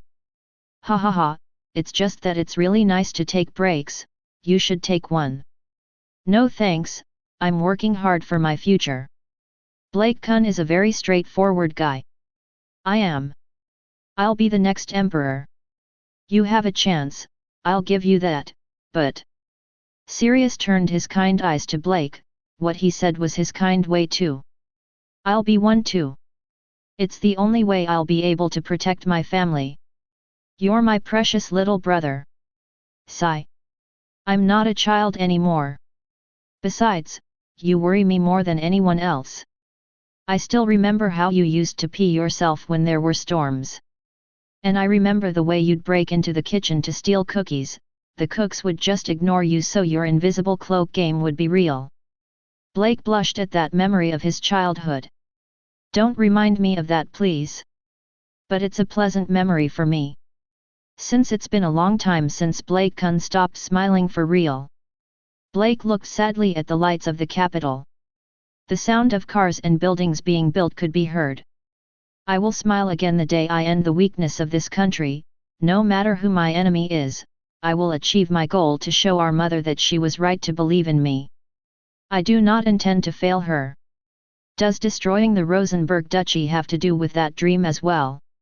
All those who are my enemies must be destroyed, so I hope you never will be. I wouldn't want to harm my own blood. Blake said that and left inside the party. Sirius looked at him in a sad way as he replied to Blake who left. Mom doesn't want you to suffer, Blake. She wants you to smile like you used to. She asked me to take care of you before she died for a reason. And just like that, the night was over. A few days later came the official declaration of war between the Rosenberg Duchy and the second prince. Hey, did you hear the news? About the duchy, right? At a bar in Rosenberg territory, some men were drinking uneasily. Yes. I heard that today the Duchess and her family members would go to the palace to have the press conference about the date of the battle. It's true. Aren't you an official of the Duchess? I am. That's why I'm scared, today will be a scary affair. The man sipped his drink and then slammed it hard on the table. Damn it, why is this happening? Can't you quit? I'm afraid not. From the moment the declaration of war was made, no one belonging to the duchy, whether part of their faction or vassal working for them, can leave. Why? It is considered betrayal from the side of the one declaring war. Abandoning your faction is a crime of possible conspirators. If you try to get fired, it's even worse. I really fear for us. Fighting against the second prince is the same as being an enemy of the palace. The bar had a very disturbing air of concern. Today we are meeting to give the date when the war game between Rosenberg household and His Highness Prince Blake will take place. A large hall similar to the conferences of boxing matches was the place where the meeting was held to decide the date. On one side we, Barbara, Eli and I were at the table. The expression on Barbara's face was identical to that of a no mask. I could see her sinister aura and horns sticking out of her head. While on the other end of the table were two figures. One of them was Prince Blake, who had a serious look on his face, and next to him was someone I had to kill sooner or later, but I left it for later. That mistake was serious indeed. It was Minister Olgren, and from what that guy told me months ago, he was someone important in the Black Crows. This is why the Black Crows are a pain in the ass. I'd like to know who they all are so I can kill them all on the same day and avoid these problems. I sighed as they said more things about the battle. Like that the location would be a place called Tola Mountains, a place located in an area with no nobles' territory and has become a Mana zone. Another detail is that the objective of the game is to take down the flagship, which will have the representative of both sides. That means that everything will end when one of the two is conquered or knocked down. So far it is just like the game, which is horrible. Eli informed me that the presenter finished speaking, now will come the press conference. Different newspaper reporters and the Empire's only newscast came to ask questions. Is this really a final decision? Why would the Rosenberg Duchy mess with the imperial family? Isn't this betrayal on your side? Duchess. Barbara didn't say anything, she just stared straight ahead with that demonic mask. Eli was the one answering each question. Yes, it is a final decision. We didn't do anything wrong, in fact, we even protested since it was wrong, but in the end it turned out that way. We are not traitors, Rosenberg household is a duchy that is part of the empire, we gain nothing by attacking the imperial family. Or so they want us to believe. Suddenly someone spoke, that comment made everyone in the room go silent. Eli, who was with a serious face, showed her displeasure at the statement of that little man who laughed in a weird way. Gorororo, I'm so sorry. I accidentally let that comment slip out, I beg your forgiveness. That man with the face of a sly fox was Olgren. The one I'm sure must be responsible for this. If what you say is true, retract it in front of everyone.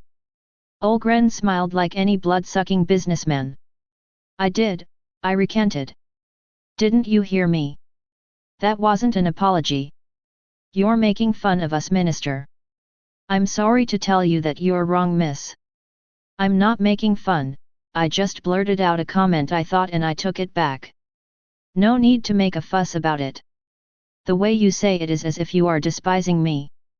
I am the daughter of the Duchess and I deserve respect as such. No one is despise you, miss, I'm just saying that your conduct is exaggerated. You're the one who provoked me in the first place. If I'm really sorry, then stop talking. I'm only responding to your offensive remarks that you blurred out towards me. Then stop insisting on wanting to make me look bad. You saying so is a bit embarrassing even for me, Gorora. I couldn't take this anymore, so I stood up.